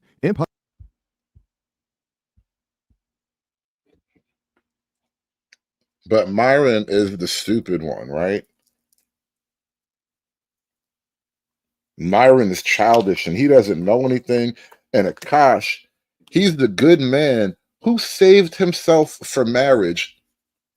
So he wanted to marry a girl from his tribe because only a girl from his particular tribe, or whatever you want to call it, only one of those girls was right for him. And now here he is in all of his glory. I just wouldn't want to be him. It looks rough, man. How do you and your husband split finances? We don't. We don't. If you want to work, all for that. But like any man that doesn't want to have a joint bank account or isn't being transparent with his account, that's a fucking red flag. His money is our money and my money is my money. I know so many girls in my life personally that have been with guys that weren't transparent about money, and they ended up being terrible in other aspects, and like people ended up breaking up in divorces. So that is actually my number one.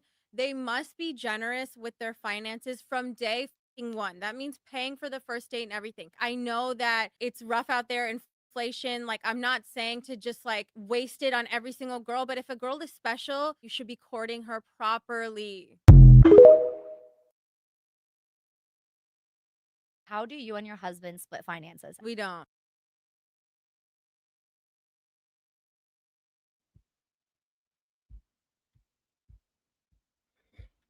There's still more. Apparently she's mad now. She doesn't like what the internet has to say about all of her antics and shenanigans and whatnot. Okay guys, I want to talk to you really quick because obviously my name keeps getting brought up by either women or men. Lately it's these red pill guys because I said my money, or what did I say? His money is his money is our money and my money is my money, which is a common saying, whatever. I'm not even gonna elaborate because I don't fucking care to explain myself to them. But what I will say is, if you're not gonna be a man for fucking women, like if you're gonna say, oh, women should do this for us and we're the prize and blah, blah, blah, at least be a man for yourselves. And what I mean by that is, so I just watched Don't Worry, Darling, finally on Netflix. It's like that movie from 2 or 3 years ago that everyone was talking about. Spoiler alert. But basically these men live in this like virtual reality simulation where everything is perfect. They go to work, their wives clean on them, wait for them. You know, they're like, the wives are basically dependent on their men, like 50s aesthetic, but like the dark side. At the end, you find out that these women never consented to be in this like virtual reality thing. And like when the women start glitching is when the memories of their real life start coming back. And there's this one scene where Chris Pine, the person who orchestrates this whole like utopic town or whatever, he tells Harry Styles to dance for him. And Harry Styles dances for him like a little monkey. That's what I feel like you guys are doing. Whether it's Andrew Tate or these fucking Red Pill podcast guys, like when they tell you something, when they ask you to jump, you say how high. You're still not a man either way. Do you see what I'm saying? Like you're still a little bitch beta boy doing whatever these fucking men tell you. Why are you mad at us? Why are you mad if me and my husband are cool with each other, if we both make jokes at each other's expense? The difference is my husband will go on stage and say whatever the fuck he wants about me. No one has anything to say. It's like, oh my God, it's so funny, it's so relatable. But then I come on TikTok and I make jokes and now you have a fucking problem? Because I don't have a mic in my hand? Like, make it make sense. I'm not here for the fucking misogyny. One thing that I will say, being canceled by this, like, people doesn't affect me as much because I genuinely don't respect them. I'm just like, okay, like, talk about me all you want, drive traffic to my page. Our YouTube video, our podcast episode that me and Nahal did got 37,000 views, which for us is really fucking high because we're just starting out. So I'm like, okay, keep driving traffic. I'm not even gonna read any of the comments. So it's like, what are you doing this for? Like, there's no way you can be happy. Like, you cannot be happy just doing this. And I feel like if you honestly just tried to find God, worked on yourself, went to therapy, you would feel so much better than what these like little cockroaches and parasites try to tell you. Honestly, that's like my honest feedback. How do it equivalent? Woo! Sucks to be Akaash right now. Obviously, this deserves a hose mad. Much appropriate. Hose mad, hose mad, hose mad, hose mad, hose mad, hose mad. This is about targeting women of color in the United States of America. Don't tell me because I didn't get a single apology. Time has expired. My life was threatened. Thank you. Hose mad, hose mad, hose mad, hose mad, hose mad, hose mad, hose mad. So I want to take a moment to talk about some breaking news. Apparently, SKC, thank you for coming through. By the way, everybody hit that like button. Everybody liked the video. We're gonna get out of here soon, but not just yet, because apparently there is breaking manosphere news that we need to talk about. Apparently, a former.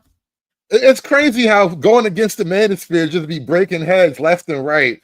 There's like a shadow of wreckage that the manosphere is leaving behind, bro. Stop going against the red pill. Just let it be.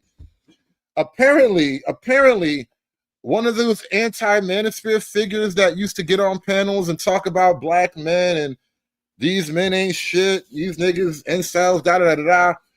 Apparently, D. Durrell, if you guys remember, if you've been around the black part of the manosphere for a while, you might have heard of D. Durrell. He's been on a couple of panels. He used to kind of be, in and about these manosphere streets once upon a time. And I noticed he's gone quiet lately. And I hadn't missed him, so I didn't care. But I do notice he's gone quiet lately. He hasn't been around in a good, 2 years maybe. And apparently D. Durrell has went down on Medicare fraud, something like that. ID fraud. Now, from the outside looking in, as a very distant observer, and I literally just heard about it from SKC, and I can take SKC's word on this. I know he's not going to get up here and start putting wild rumors in the chat. I'm pretty sure he looked into it a little bit more before he just started talking about it, you know. I'm not going to do all that. I'm going to take SKC's word, and assuming all that's true,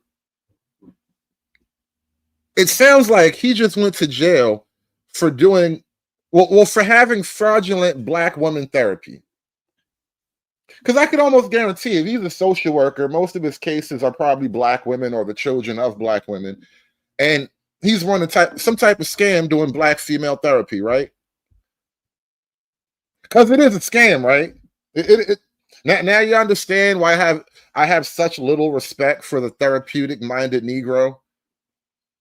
Why I don't get along with the social worker women. Why I'm just not a fan of the social worker class.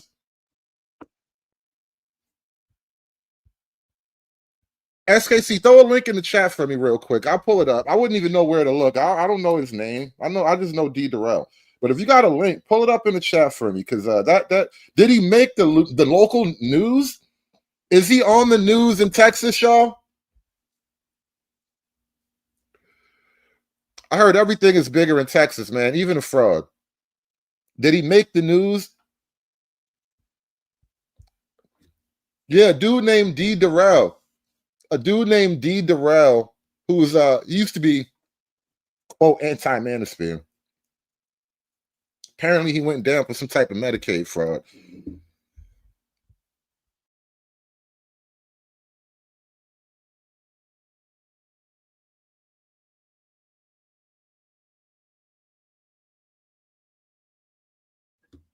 Now, D. Durrell, if I remember, he always like sold himself as like a therapist, social worker, some type of credentialed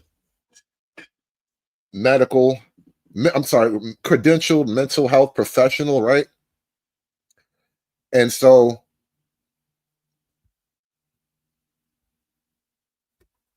I never bothered to like look into it. I just took it at face value, right? But let's say that's true. That would mean that his fraud would be related to some type of false billing, some fake black women, something like that. Wait, let me open this thing up on the computer real quick. I am not even in the right place to pull links up. Hold on a minute, y'all. Give me 1 minute. I'll be right there.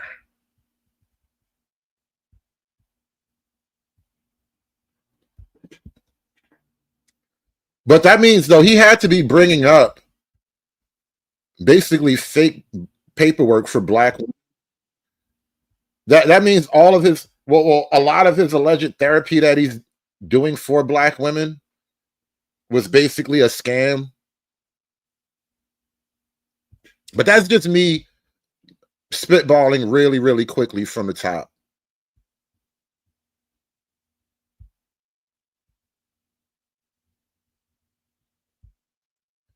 Let me see.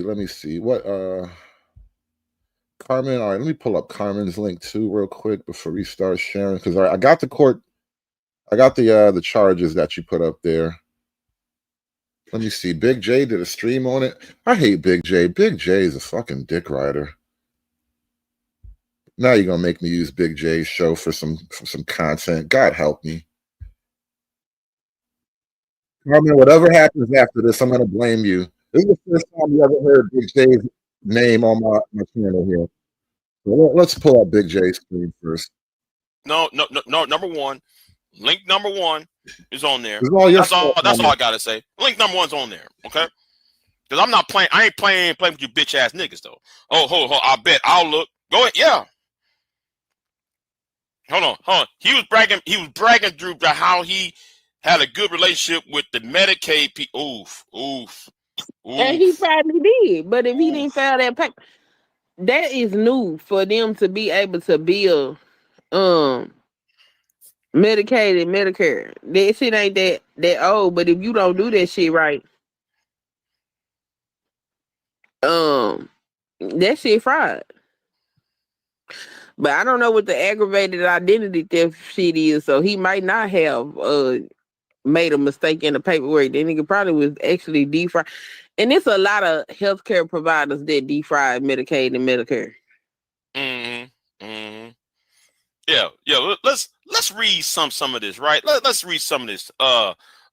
September the 23rd indictment, the original indictment with the signature of the grand jury for person is on file under the seal with the clerk.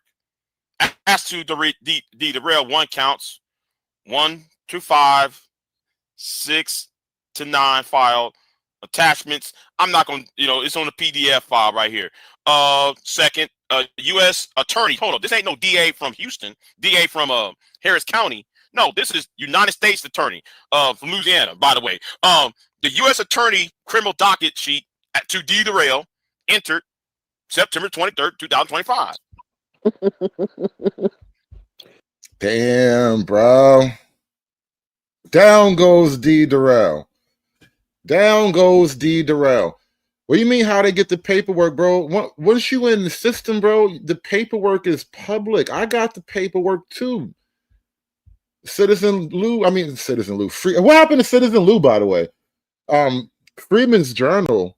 Free Zone Lou. I'm sorry. I'm saying all the wrong Freeze and Lou's. Free Zone Lou put the chat. He put the link in the chat, bro. Let me pull up the documents for you guys. Let me drop this. So these are the charges here. Public records, y'all. Most black folk don't understand how easy certain things are to find. You just got to know the right questions to ask, know where to ask these questions, but you can get answers. Charges filed, indictment, the original indictment. All right, I'm not going to download the PDF for his indictment. Motion to seal, order for interest of a bench warrant. Arrest of Dempsey Spears. Case unsealed. Arrest, initial and appearance and arraignment. Arrest warrant. Defendant was arrested in Houston, Texas. Minute entry for proceedings held before magistrate. Order of temporary detention.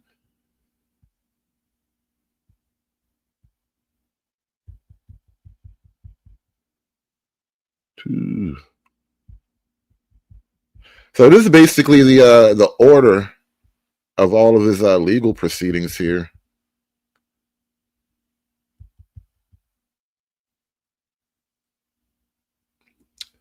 But damn, bruh.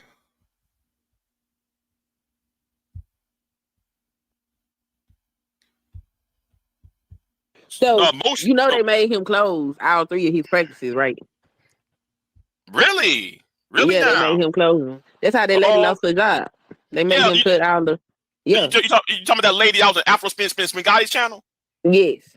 Oh, okay. Let's go down here. Okay, hold on. Motion to seal by USA to derail. And then here is another one. Order granting motion to seal to derail signed by magistrate judge Richard W. Bentley. Now, you have to buy that. You have to buy the documents on Pacer. I don't know why Harris County does that. You have to buy the documents when it should be free. Since it's a case. Anyway, order for insurance for bench warrant. Okay, let's go down to October the 1st. Initial appearance. That's when he was arrested. Yeah, arrested of derail October the 1st. Case unsealed. Add and terminated judge's arrest again. Initial appearance and arraignment, reset, hearing, short list, October 1st. Arrest warrant issued September 23rd, 2025. Return executed on October the 1st, 2025 to derail. Defendant was arrested in Houston, Texas. Document restricted on placer under privacy policy file, blah, blah, blah, blah, blah. Yeah, that's why, that's why you buy on Pacer and it's not public. Set hearing for derail, at 10 a.m. courtroom block 700. Mm-hmm. That's a very legalistic application of the word public record. It's open to the public, meaning anyone can buy it. That's how they get away with that legally. Anyone can buy it. Anyone who has the money. You know, I was watching Gangs of New York the other night, and there was a part about the draft where everybody has to get drafted if their name comes up. But you can get out of the draft if you can pay $300, right? It's that type of deal. Mm-hmm. This is about two. This is two people from Houston. First of all, it was what's the name? The Brig lady. Now it's him. Oh man. Oh man. Yeah. Mm-hmm. Mm-mm-mm. Mm. Mm. He gonna be a jailbird. Yeah. Why does nigga Big J sound like a church lady? It's like two church ladies right here, just just key. This nigga like a church lady on a porch on a Sunday morning. Oh man. Oh man. Yeah. Mm-hmm. Fucking church lady. You hear this shit? You hear this? Two fat bitches, right?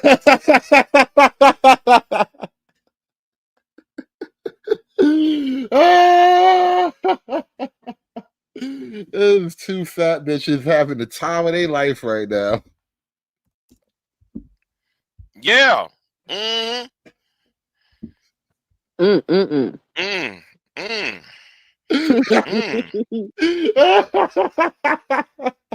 Enjoying the hell out of this shit.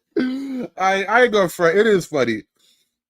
It is funny, but they making it even funnier though. God damn! One more time. Yeah. Mm.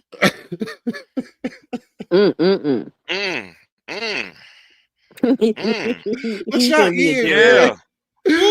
What the hell are they eating right now? Whatever they're eating, bro, I gotta have some. I don't know if I've had anything that delicious in a long time. Like, think about it. When was the last time you ate anything that made you do that? Like, what was the? You know what this remind me of? What was that movie? What was that movie? I think it was like Billy Crystal. It was Billy Crystal. Yeah, it was Harry met Sally. I think it was the dinner scene. Wait, it was that dinner scene.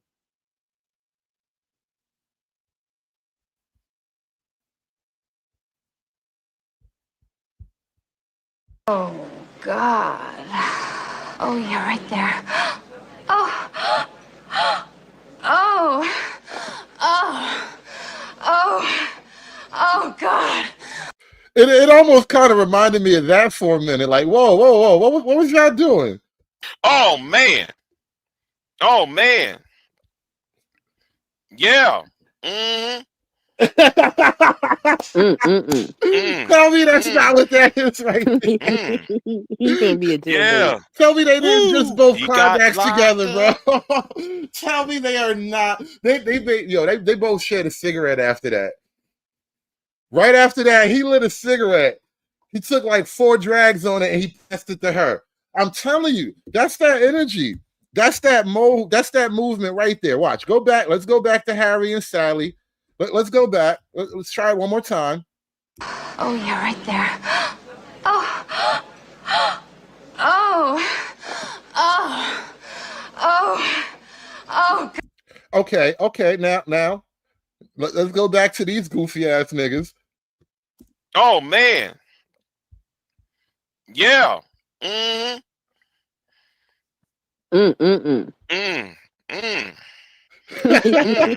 He gonna be a jailbird. Yeah. He got locked up. Won't let If he me don't out. beat them goddamn charges, he gonna be locked up for real, because the feds don't play. Brady order for Rule 5F. Yeah, Derail. This is like really, really kinky levels of hate right here. I ain't never hated nigga until I came, bro. You ever hate a nigga so hard you climax, bro?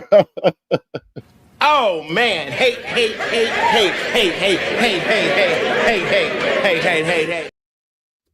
Yeah. It's like that scene from New Jack City that I want to shoot you so bad, my dick is hard. God damn, bro. I mean, I know this shit is bad, but like, bro, I ain't never hated niggas so bad that my dick was hard. Like, bro, come on. You enjoying this a little bit too much, my nigga. You gotta chill, bro. You got to really chill. This is why I be worried about these niggas, man. I tell you, these niggas is the worst niggas. It's not even the girls, bro. It's not the girl. It's these niggas, man.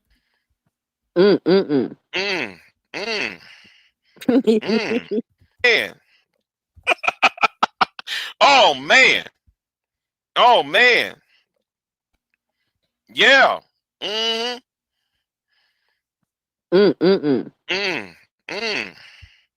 Look, they just had like a little mini coitus act right there. It's like virtual coitus. They came together in hate.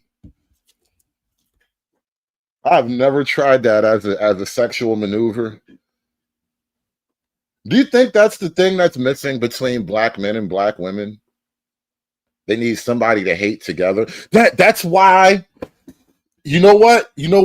The other day when I said that I was getting on Izzy and them, and I said you niggas have like this weird kink. Remember I was calling Izzy and them kinky ass niggas because they got this weird pseudo sexual. I need to be oppressed by the white man thing. What if that's why black men and black women always hold on to the racism thing? You know, racism is the one thing that binds black men and black women together, right? And think about that. The power of hate. What if that's the one thing that really needs to like that they need to bind us together? Could you like imagine you and your woman butt naked, sweaty,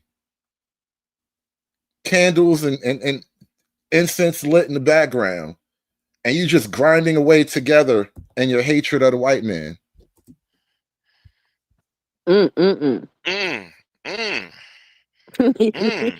He gonna be a jailbird. Yeah. Woo! He got locked up. What if that's what's needed? What if that is what black love really needs? We have to have like tantric, anti-white hate sex, and that's what'll bring us together. This is about two. This is two people from Houston. First of all, it was what's the name? The Brig lady. Now it's him. Oh man. Oh man. Yeah. He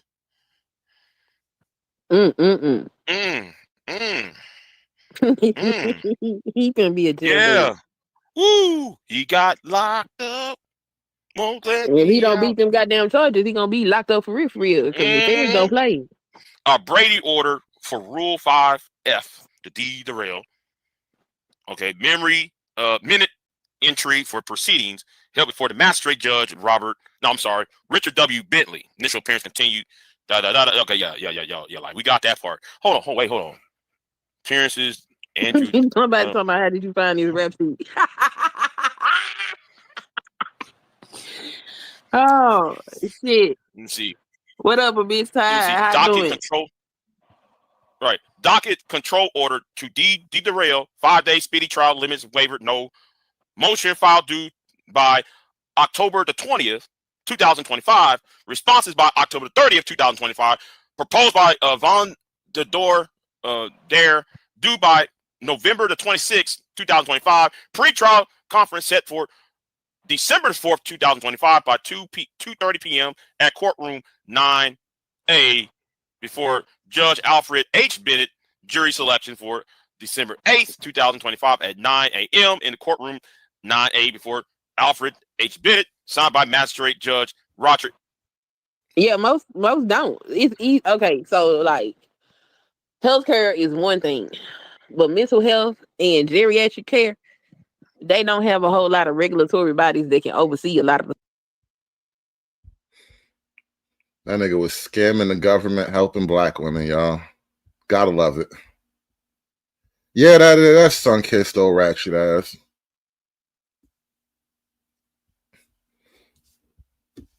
Take that as a lesson, man.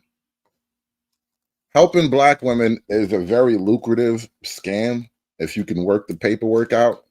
That's what gets you jammed up all the time, bro. Got to get that paperwork right. My nigga was probably billing Medicaid for dead women and shit like that. No, that's Miss Jenkins. She come in here and talk to me every Monday morning. She be lonely and shit. You know, that's probably what's going on. Oh, how funny is it that Darrell is a staunch Umar defender? Well, it is kind of hilarious, isn't it? It is the funniest, isn't it? Oh my God. It feels good sometimes. It's hilarious when you think about it. Hey, man. Hey, man. When it's your time to go, it's your time to go, brother. I wonder how all that pro-black talk is going to serve him during his time in prison. He probably not going to do a lot of time. He probably got like 2 years or something like that. You don't really do a lot of time for white-collar fraud. Unless they can like stack a bunch of charges on top of each other, like you got like 100 counts of doing something over and over again. Like that's when it gets a little crazy. But like, we'll see, man.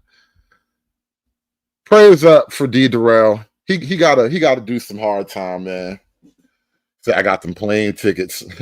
I got the plane tickets to prison. Damn, brother. Say he's doing major time, 9 charges. Well, I don't know. I didn't even see what the sentencing count was. I couldn't even tell you how many years did he get. Right, that's what I'm saying. We don't even know. He's still in the pre-trial. Well, not pre-trial, but it's pre-sentencing, right? We don't know what his actual final outcome is. May get down to 20. Oh, nah, he cooked. Okay, if it's stacked like that, then he's cooked. So yeah, 9 counts. If each count has like a minimum of like 5 to 10 years or something like that. Yeah.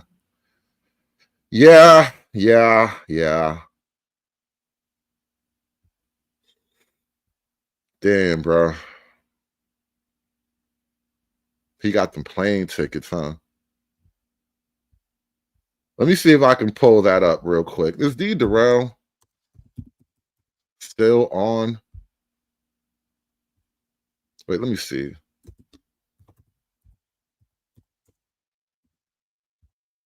Let me type in D. Darrell plane ticket, see if it come up.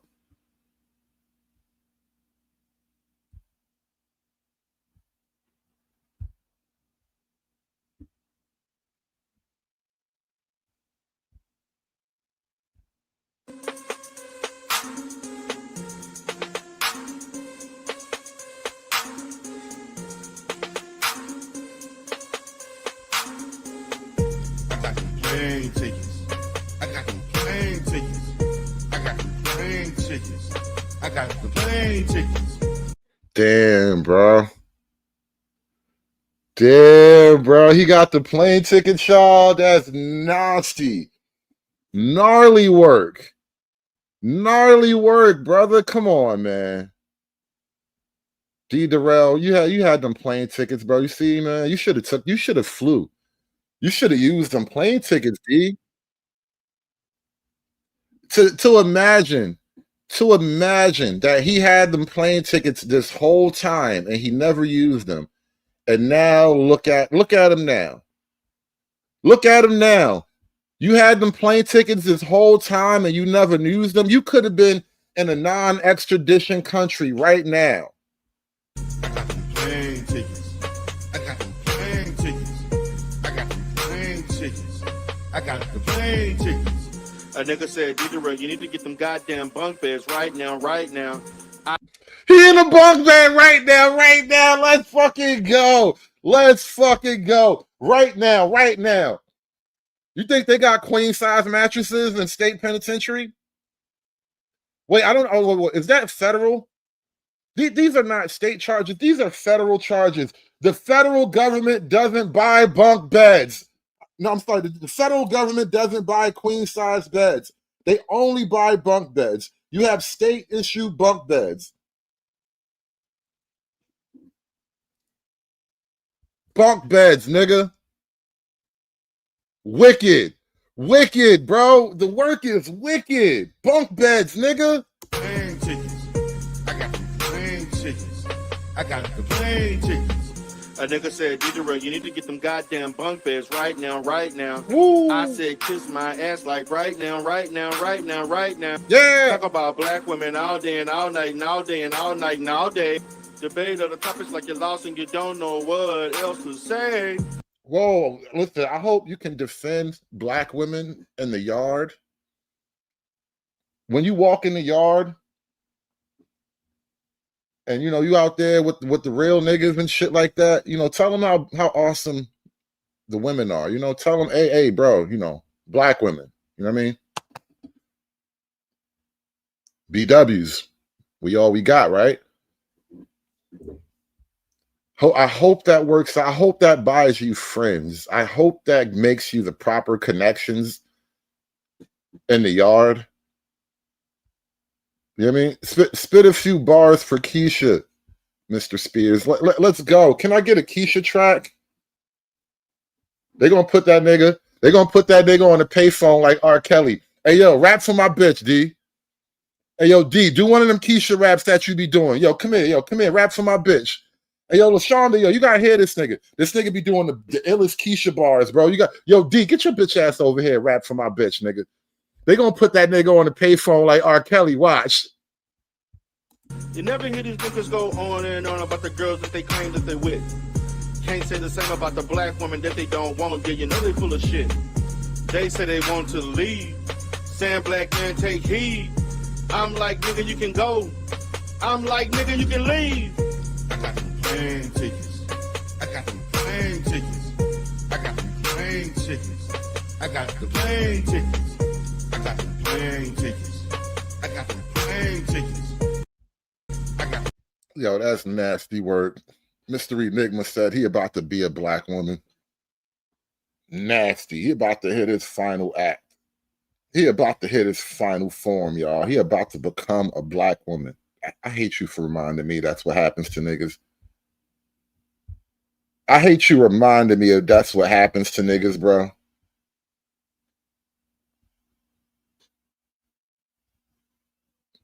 Say he about to be a full Keisha. You say he got a track for Sister George in here? Let me see. Is this it? Which one is the Sister George track? Put a link to the Sister George track in there, y'all. Put a link to the Sister George track in there. We doing a D Darrell send-off today, bro. We gotta play D Darrell's greatest hits, man. He got more than plane tickets, bro. He got a lot more than plane tickets, bro. He should have used that goddamn plane ticket, I tell you what. I got the plane tickets. Bitches don't know about running water. Bitch don't know about cold water. Bitch don't know about warm water. Yeah, that's a motherfucking slaughter. Bitch don't know about body spray. Bitch don't know about coochie wipes. Bitch don't know about deodorant. Don't even know about electric lights. Bitch cooking rat catching dogs. Motherfucking veggies and snakes. Motherfucking buzzing these niggas. Smiling in their motherfucking face. Bitch can't cook like Bunny. Bitch can't cook like Eve. Yeah, I got them tickets. Yeah, nigga, motherfucking leave. I got them plane tickets. I got them plane tickets. I got them plane tickets. I got them plane tickets. I got the plane tickets. Yeah. I got them plane tickets. I got them plane tickets. I got the plane tickets. Got another nigga to get it. No, nigga, I ain't done yet. Got another nigga to get it. No, nigga, I ain't done yet. Oh, he got another nigga. Who you going at? No, nigga, Who's the next nigga he got beef with? Got another nigga to get it. No, nigga, I ain't done yet. Taz, tell him who to go. Taz, tell him Rizzy who to go. lyricist. Taz, tell him who to go. Taz, tell him who to go. Taz, tell him who to go. I hope somebody records this and they like find a way to send this to him. You know, niggas in jail be having like iPads and shit like that. He need to bump this on the yard, bro. He got to bump this in the tier. You know, when they throwing the iron around, they lifting weights, when niggas is getting big, when they up on that pull-up bar getting money or whatever, you got to bump this on the yard, bro. You got to bump this when niggas is out there getting swole, bro. Cash, tell him who to go. Cash, tell him who to go. Cash, tell him who to go. Fuck, boy, you ain't nothing but a lame ass nigga talking all that shit in the YouTube streets. Mad that your content ain't worth shit and you're trying to resurrect and you're fucking with me. No, nigga, I don't need to hate. No, nigga, that ain't okay. Fucked up that your numbers went down, not on the rumble fucking with O'Shea. You know what's really terrible about this when I think about the totality of it? The nigga, he used his welfare scamming money to make this track, right? You know, you can't just make this for free, right? He had to go buy equipment. He probably was in a real studio, whatever. The nigga scammed welfare and took the money and made a little YouTube rap beef career, bro. The nigga took his welfare money and used it to make diss tracks against the red pill niggas, bro. Diabolique. The manosphere built this nigga. Tried to build a network against us. Then Doc Swan got exposed. The goat crying like a little hoe. Nigga only trying to get paid. Fucked up and he tried to get laid. Trying to have secret relations. Struggle of many complications. Asking a woman for an AK. Then you ask again for a 2K. How the hell you the fucking goat and you can't even travel and pay your own damn way? Can't even get your girl hair done. Can't even get your girl nails done. Can't even get your girl feet done. The Cash Life had to save you on that. Who to go?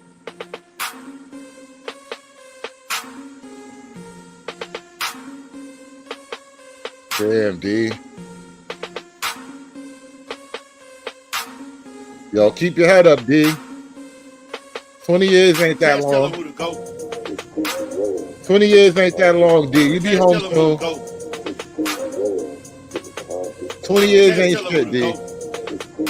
A real nigga could do 20 years standing on his head, D. You be alright. Real niggas do 20 years every day, D. You be alright. You tough, right? Manosphere voice. You be alright, bro. 20 years ain't shit. I know a nigga did 20 years. Just work out and eat right. You be alright. You come home, you can fuck project bitches. You be good, bro. You be straight. Don't worry about that shit.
Hey, no bullshit.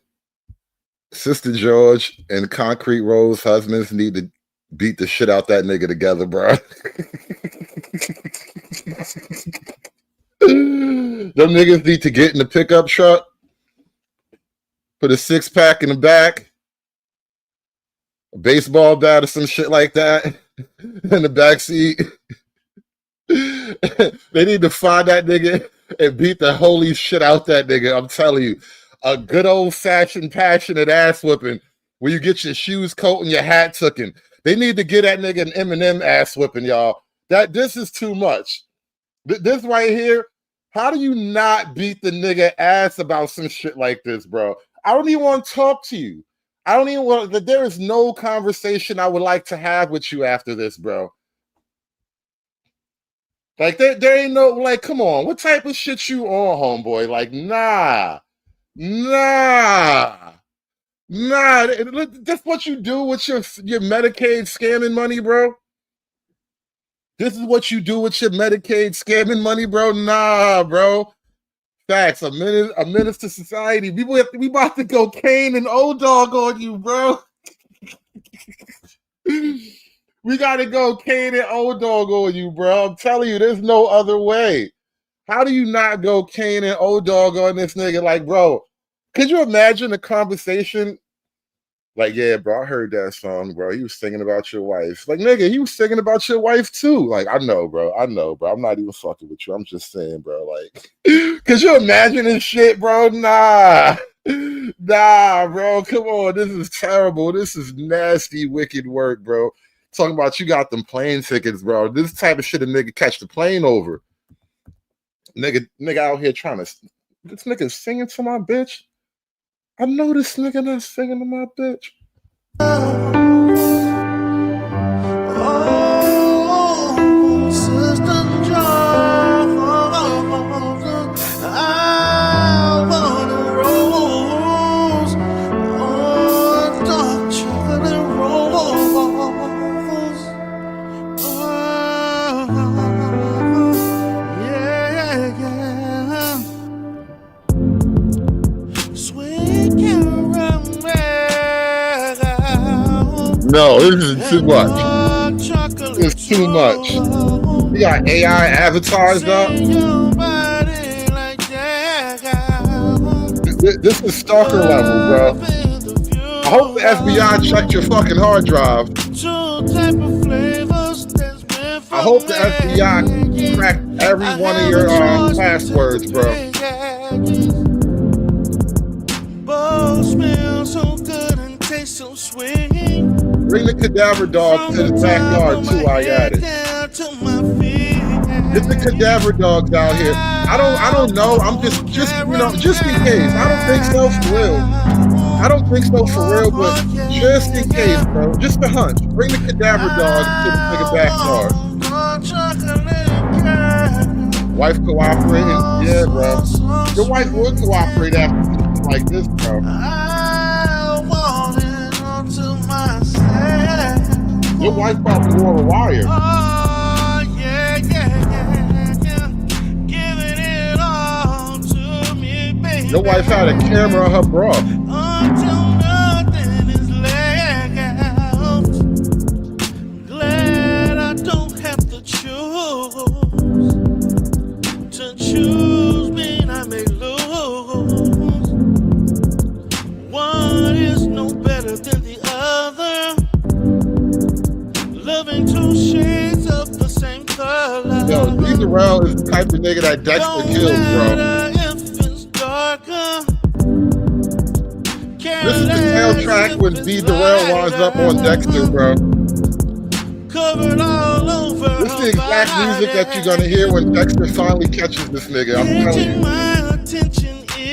It's gonna be like a montage from Miami Vice too, though. It's gonna be dope. It's gonna be dope. If Dexter finally get this nigga, bro, I tell you what.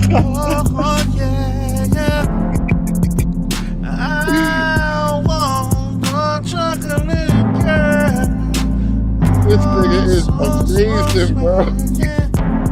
Bro, the wages of pimping is death.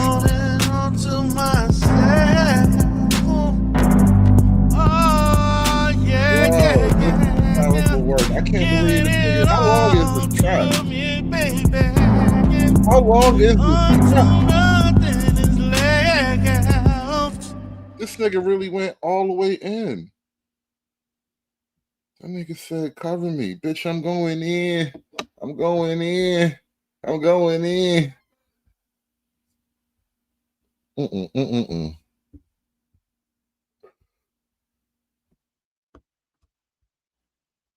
I want to do, making sure the sound is okay,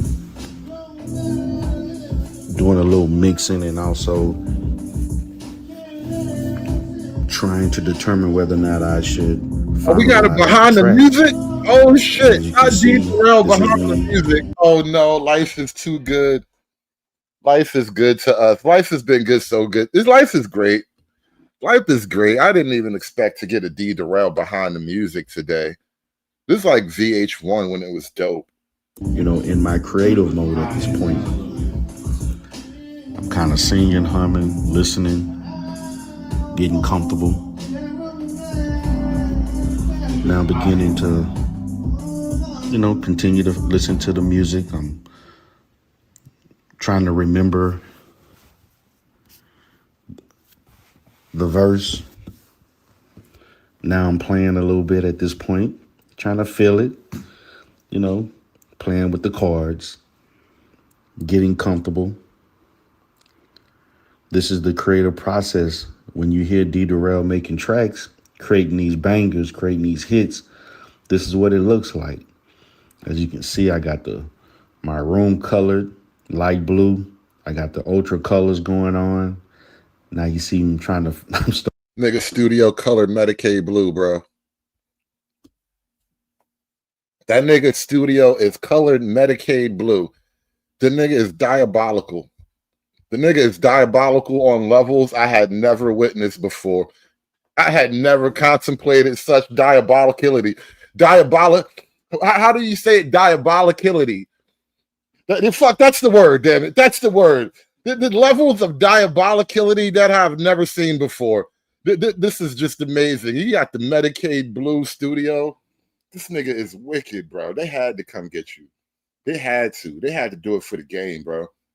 Nigga was doing too much. starting to feel it a little bit. Rocking with the music. This is what the creative process with D Darrell. This is what it looks like.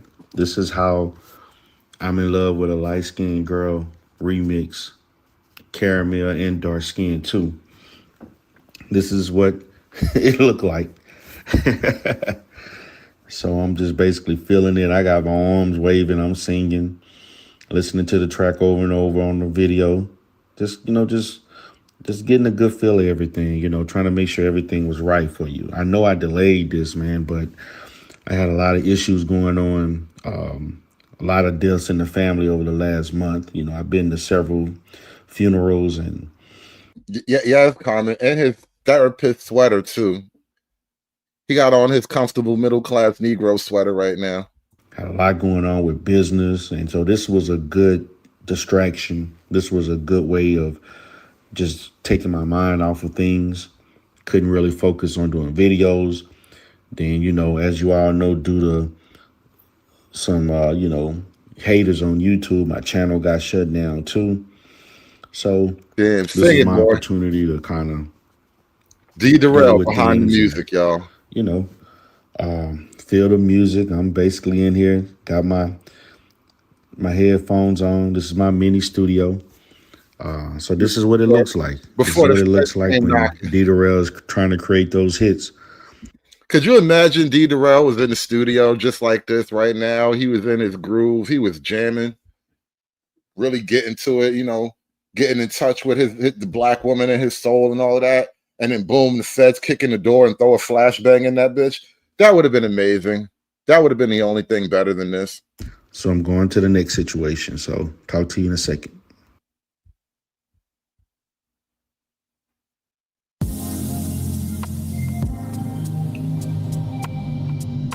Mr. Fantastic Drew. How far and how long to go out of state to see China White and China White flake? Oh my gosh. What's good, everybody? Welcome to the Grandmaster Mini Troll Show. We got a lot of stuff to talk about. We gotta talk about how Mr. Fantastic crossed state lines, breaking all kinds of federal cops, trying to get that mother pearl. Shout out to my man Grandmaster Flash, trying to get that mother pearl, that China white. He really has like a whole online mixtape. This is the face.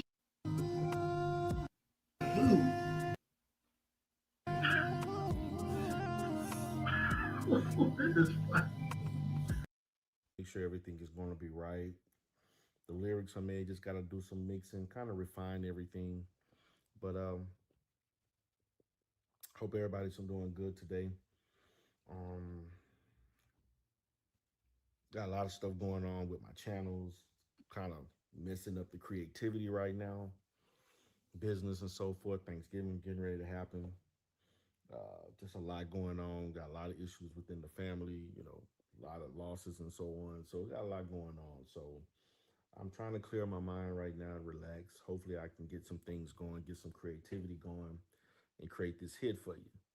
I'm in love with a light-skinned girl remix.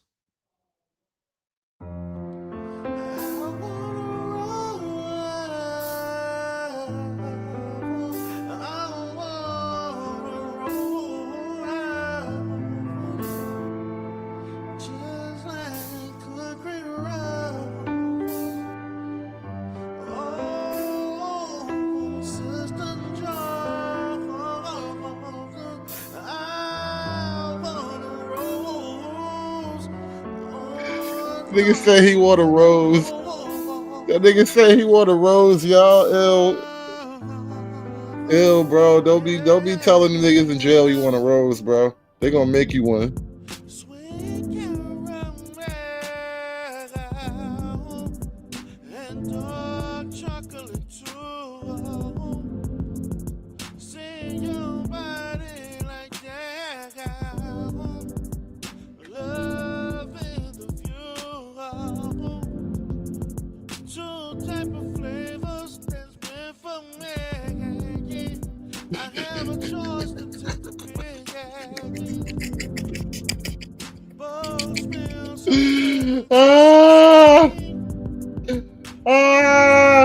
I'm weak.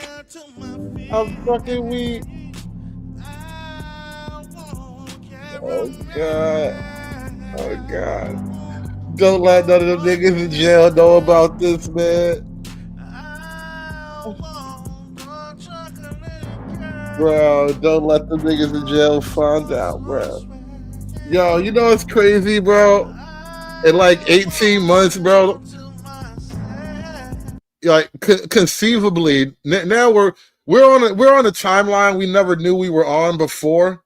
But now that we've branched off the timeline and we're on this D. Darrell goes to prison track, conceivably in the next 18 months, because you know jail niggas be doing TikToks, right?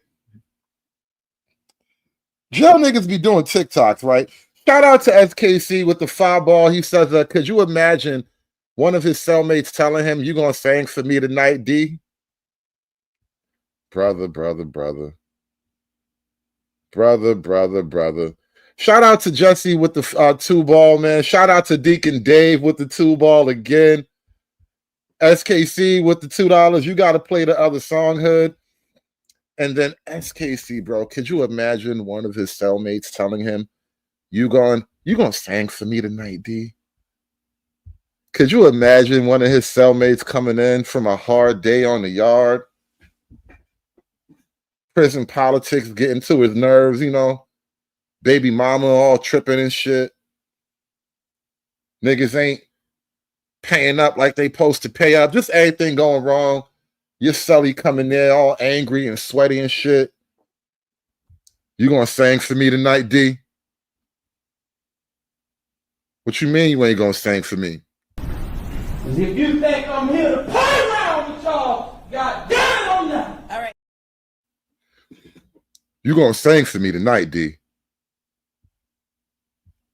Damn, poor D. That nigga gay, nigga gay, nigga gay, nigga gay, nigga gay. It's crazy because he wasn't even gay before, but he gonna have to be gay now. It's terrible. Life comes at you really fast, bro.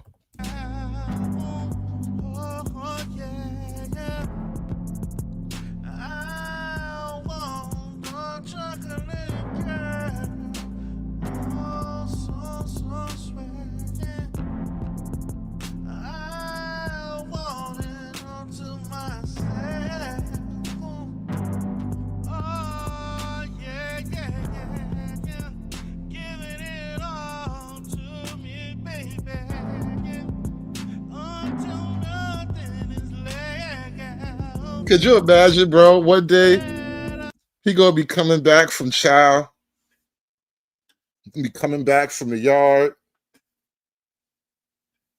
coming back from commissary, whatever, and he walking up the tier and shit. It's all noisy or whatever, you know, niggas yelling, making noise about this, that, and the thirds, card games going on, you know, regular shit. He walking up the tier. And you know, the tier be kind of like long sometime, it'd be a big jail. And as he walking back, he can faintly start to hear the sound of his music playing.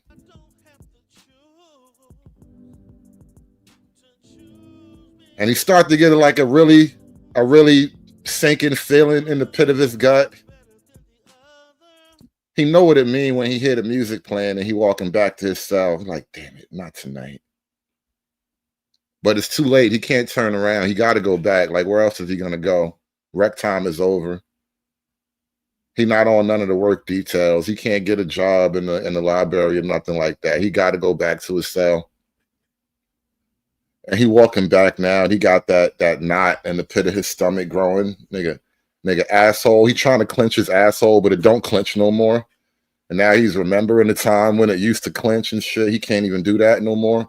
And he's just getting closer and closer to the cell now. And the music is getting louder and louder. Loving two shades of the same color. Don't matter if it's darker.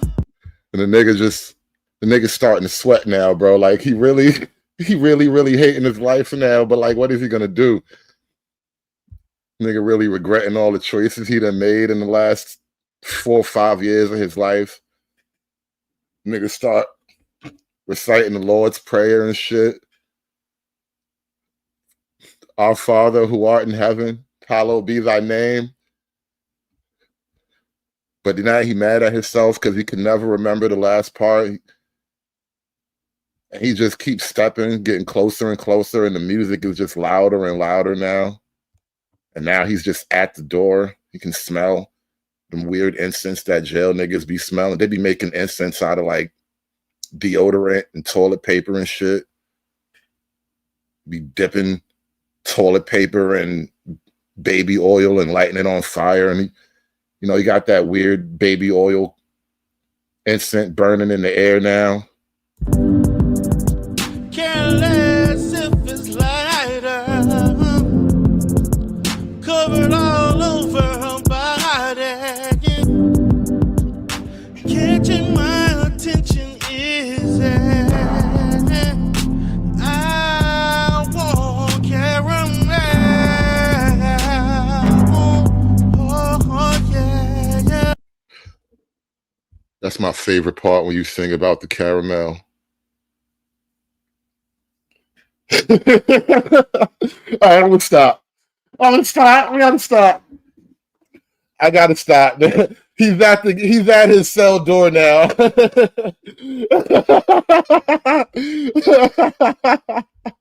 Walk backwards into the cell, Dino. Walk backwards into the cell is nasty. I hate you. I hate his life right now. Yeah, I hate his life right now. That nigga not allowed to walk into the cell facing forward, bro. He can only walk backward into the cell. It's just a little thing that they do. He don't even like touch him every time or nothing, but he He just not allowed to walk directly into the cell. Like every time he walks in the cell, he got to just turn around and step in backward and shit.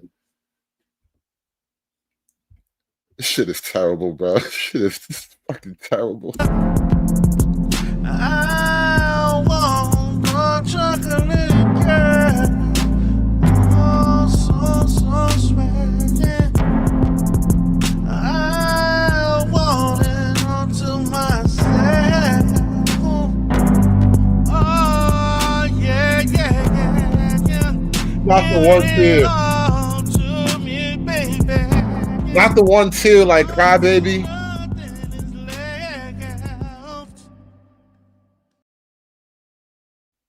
No, he doesn't. He not doing the one tear like Johnny Depp and Crybaby. Nah, bro. Nah. Not the one Crybaby tear, bro. No. Damn, bro.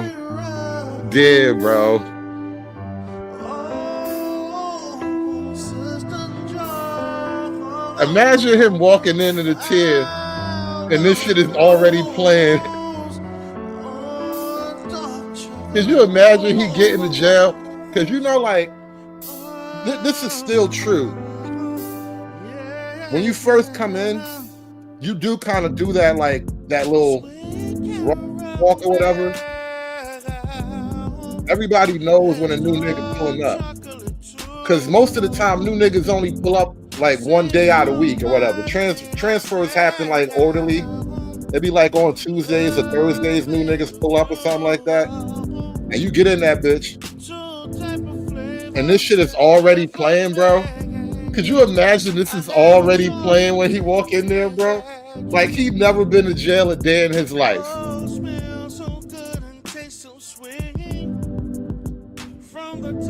That nigga walk in that bitch first day in there. He got his like brand new towel, his brand new washcloth. They gave him his fresh new prison yard outfit on. Everything new. He walking in there all crispy clean. Nigga still smelling like the free world. Like just think about it. The nigga still got freedom on him. Like, could you imagine the first day the nigga walking in there, he still got freedom on him. The nigga still smelling like fresh air. And he get in there that first day, walking in the chair now, and you hear this shit, bro? You can hear it playing. Could you imagine the first day he walked in there and this is playing already?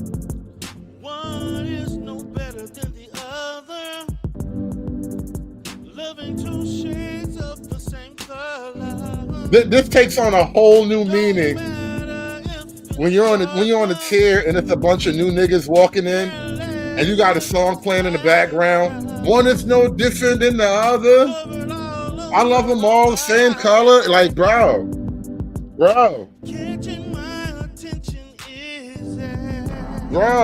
That nigga, you hate your life so much right now, bro. A nigga never hated his life as much as this nigga about to hate his life, bro. Wow. Nigga hate his life so much, bro. My size is killing me right now how much this nigga about to hate his life. God damn. That nigga about to be somebody chocolate rose, bro. That nigga about to be somebody whole chocolate rose, bro.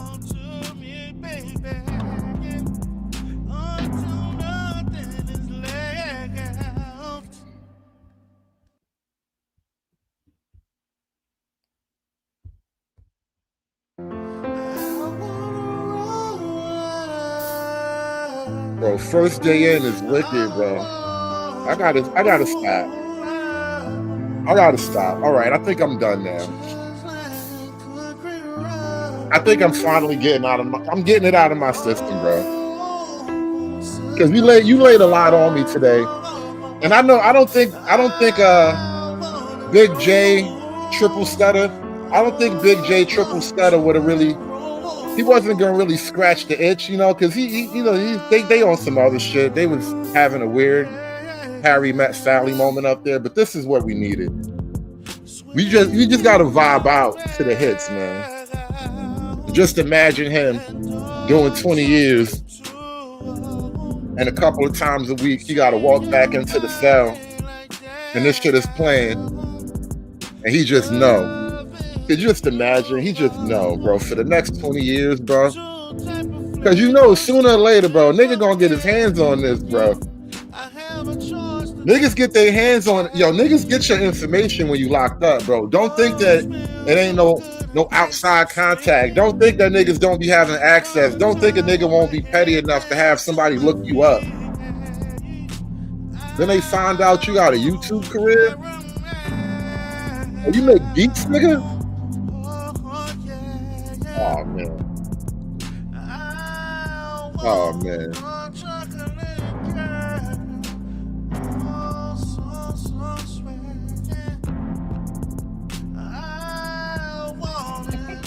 If you don't have a man, you ain't nothing. You gonna need a man in here, man. Alright, that was too much pause. That was too much pause. I'm just saying, he gonna need a man.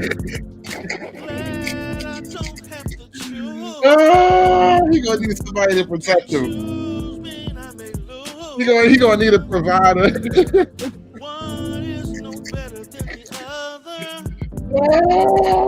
Alright, I'm good. I'm so done. I can't. I have to stop myself. I have to hold back. I have to hold back. It gets really dark though. His past is his future, though. His past is his future. His past is his future. No. Oh, you gotta stop. Nigga, stop. You said they going 50-50.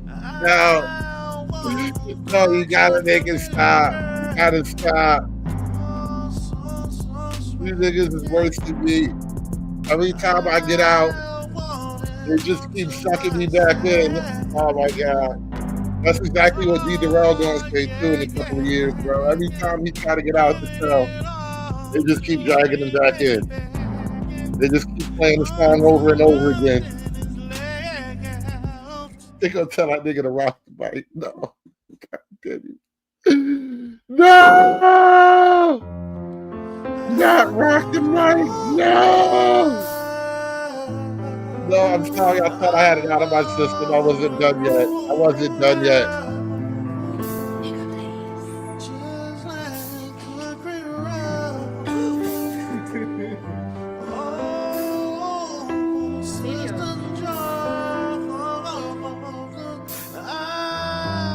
But I want to address this simping allegation. Do I simp for black women?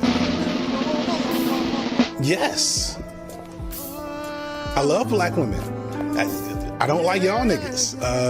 It's an easy decision to make. Sorry.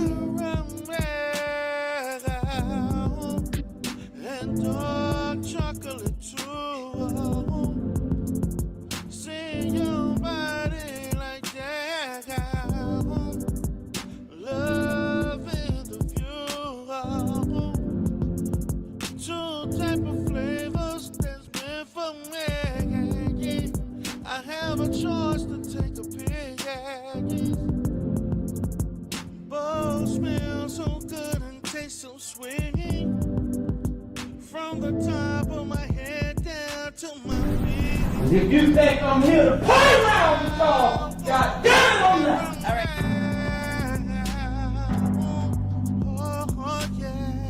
not. Want to be masculine showing, but bend over bandits.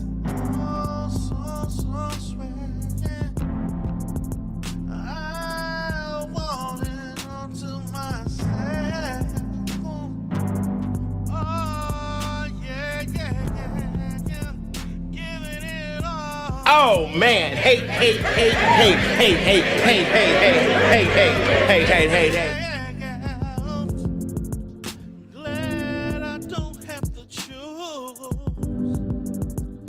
Choose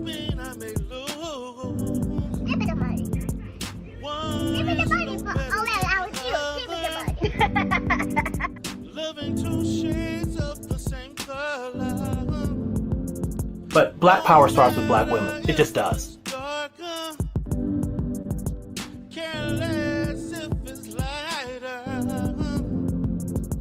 Covered all over her body. Catching my attention is I want caramel. I want what you white hoes get, and I want it today, ASAP, not tomorrow.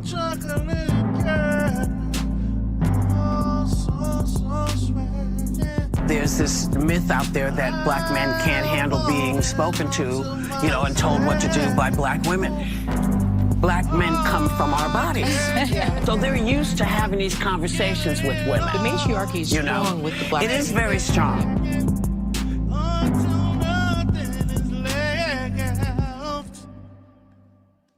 Can a nigga live?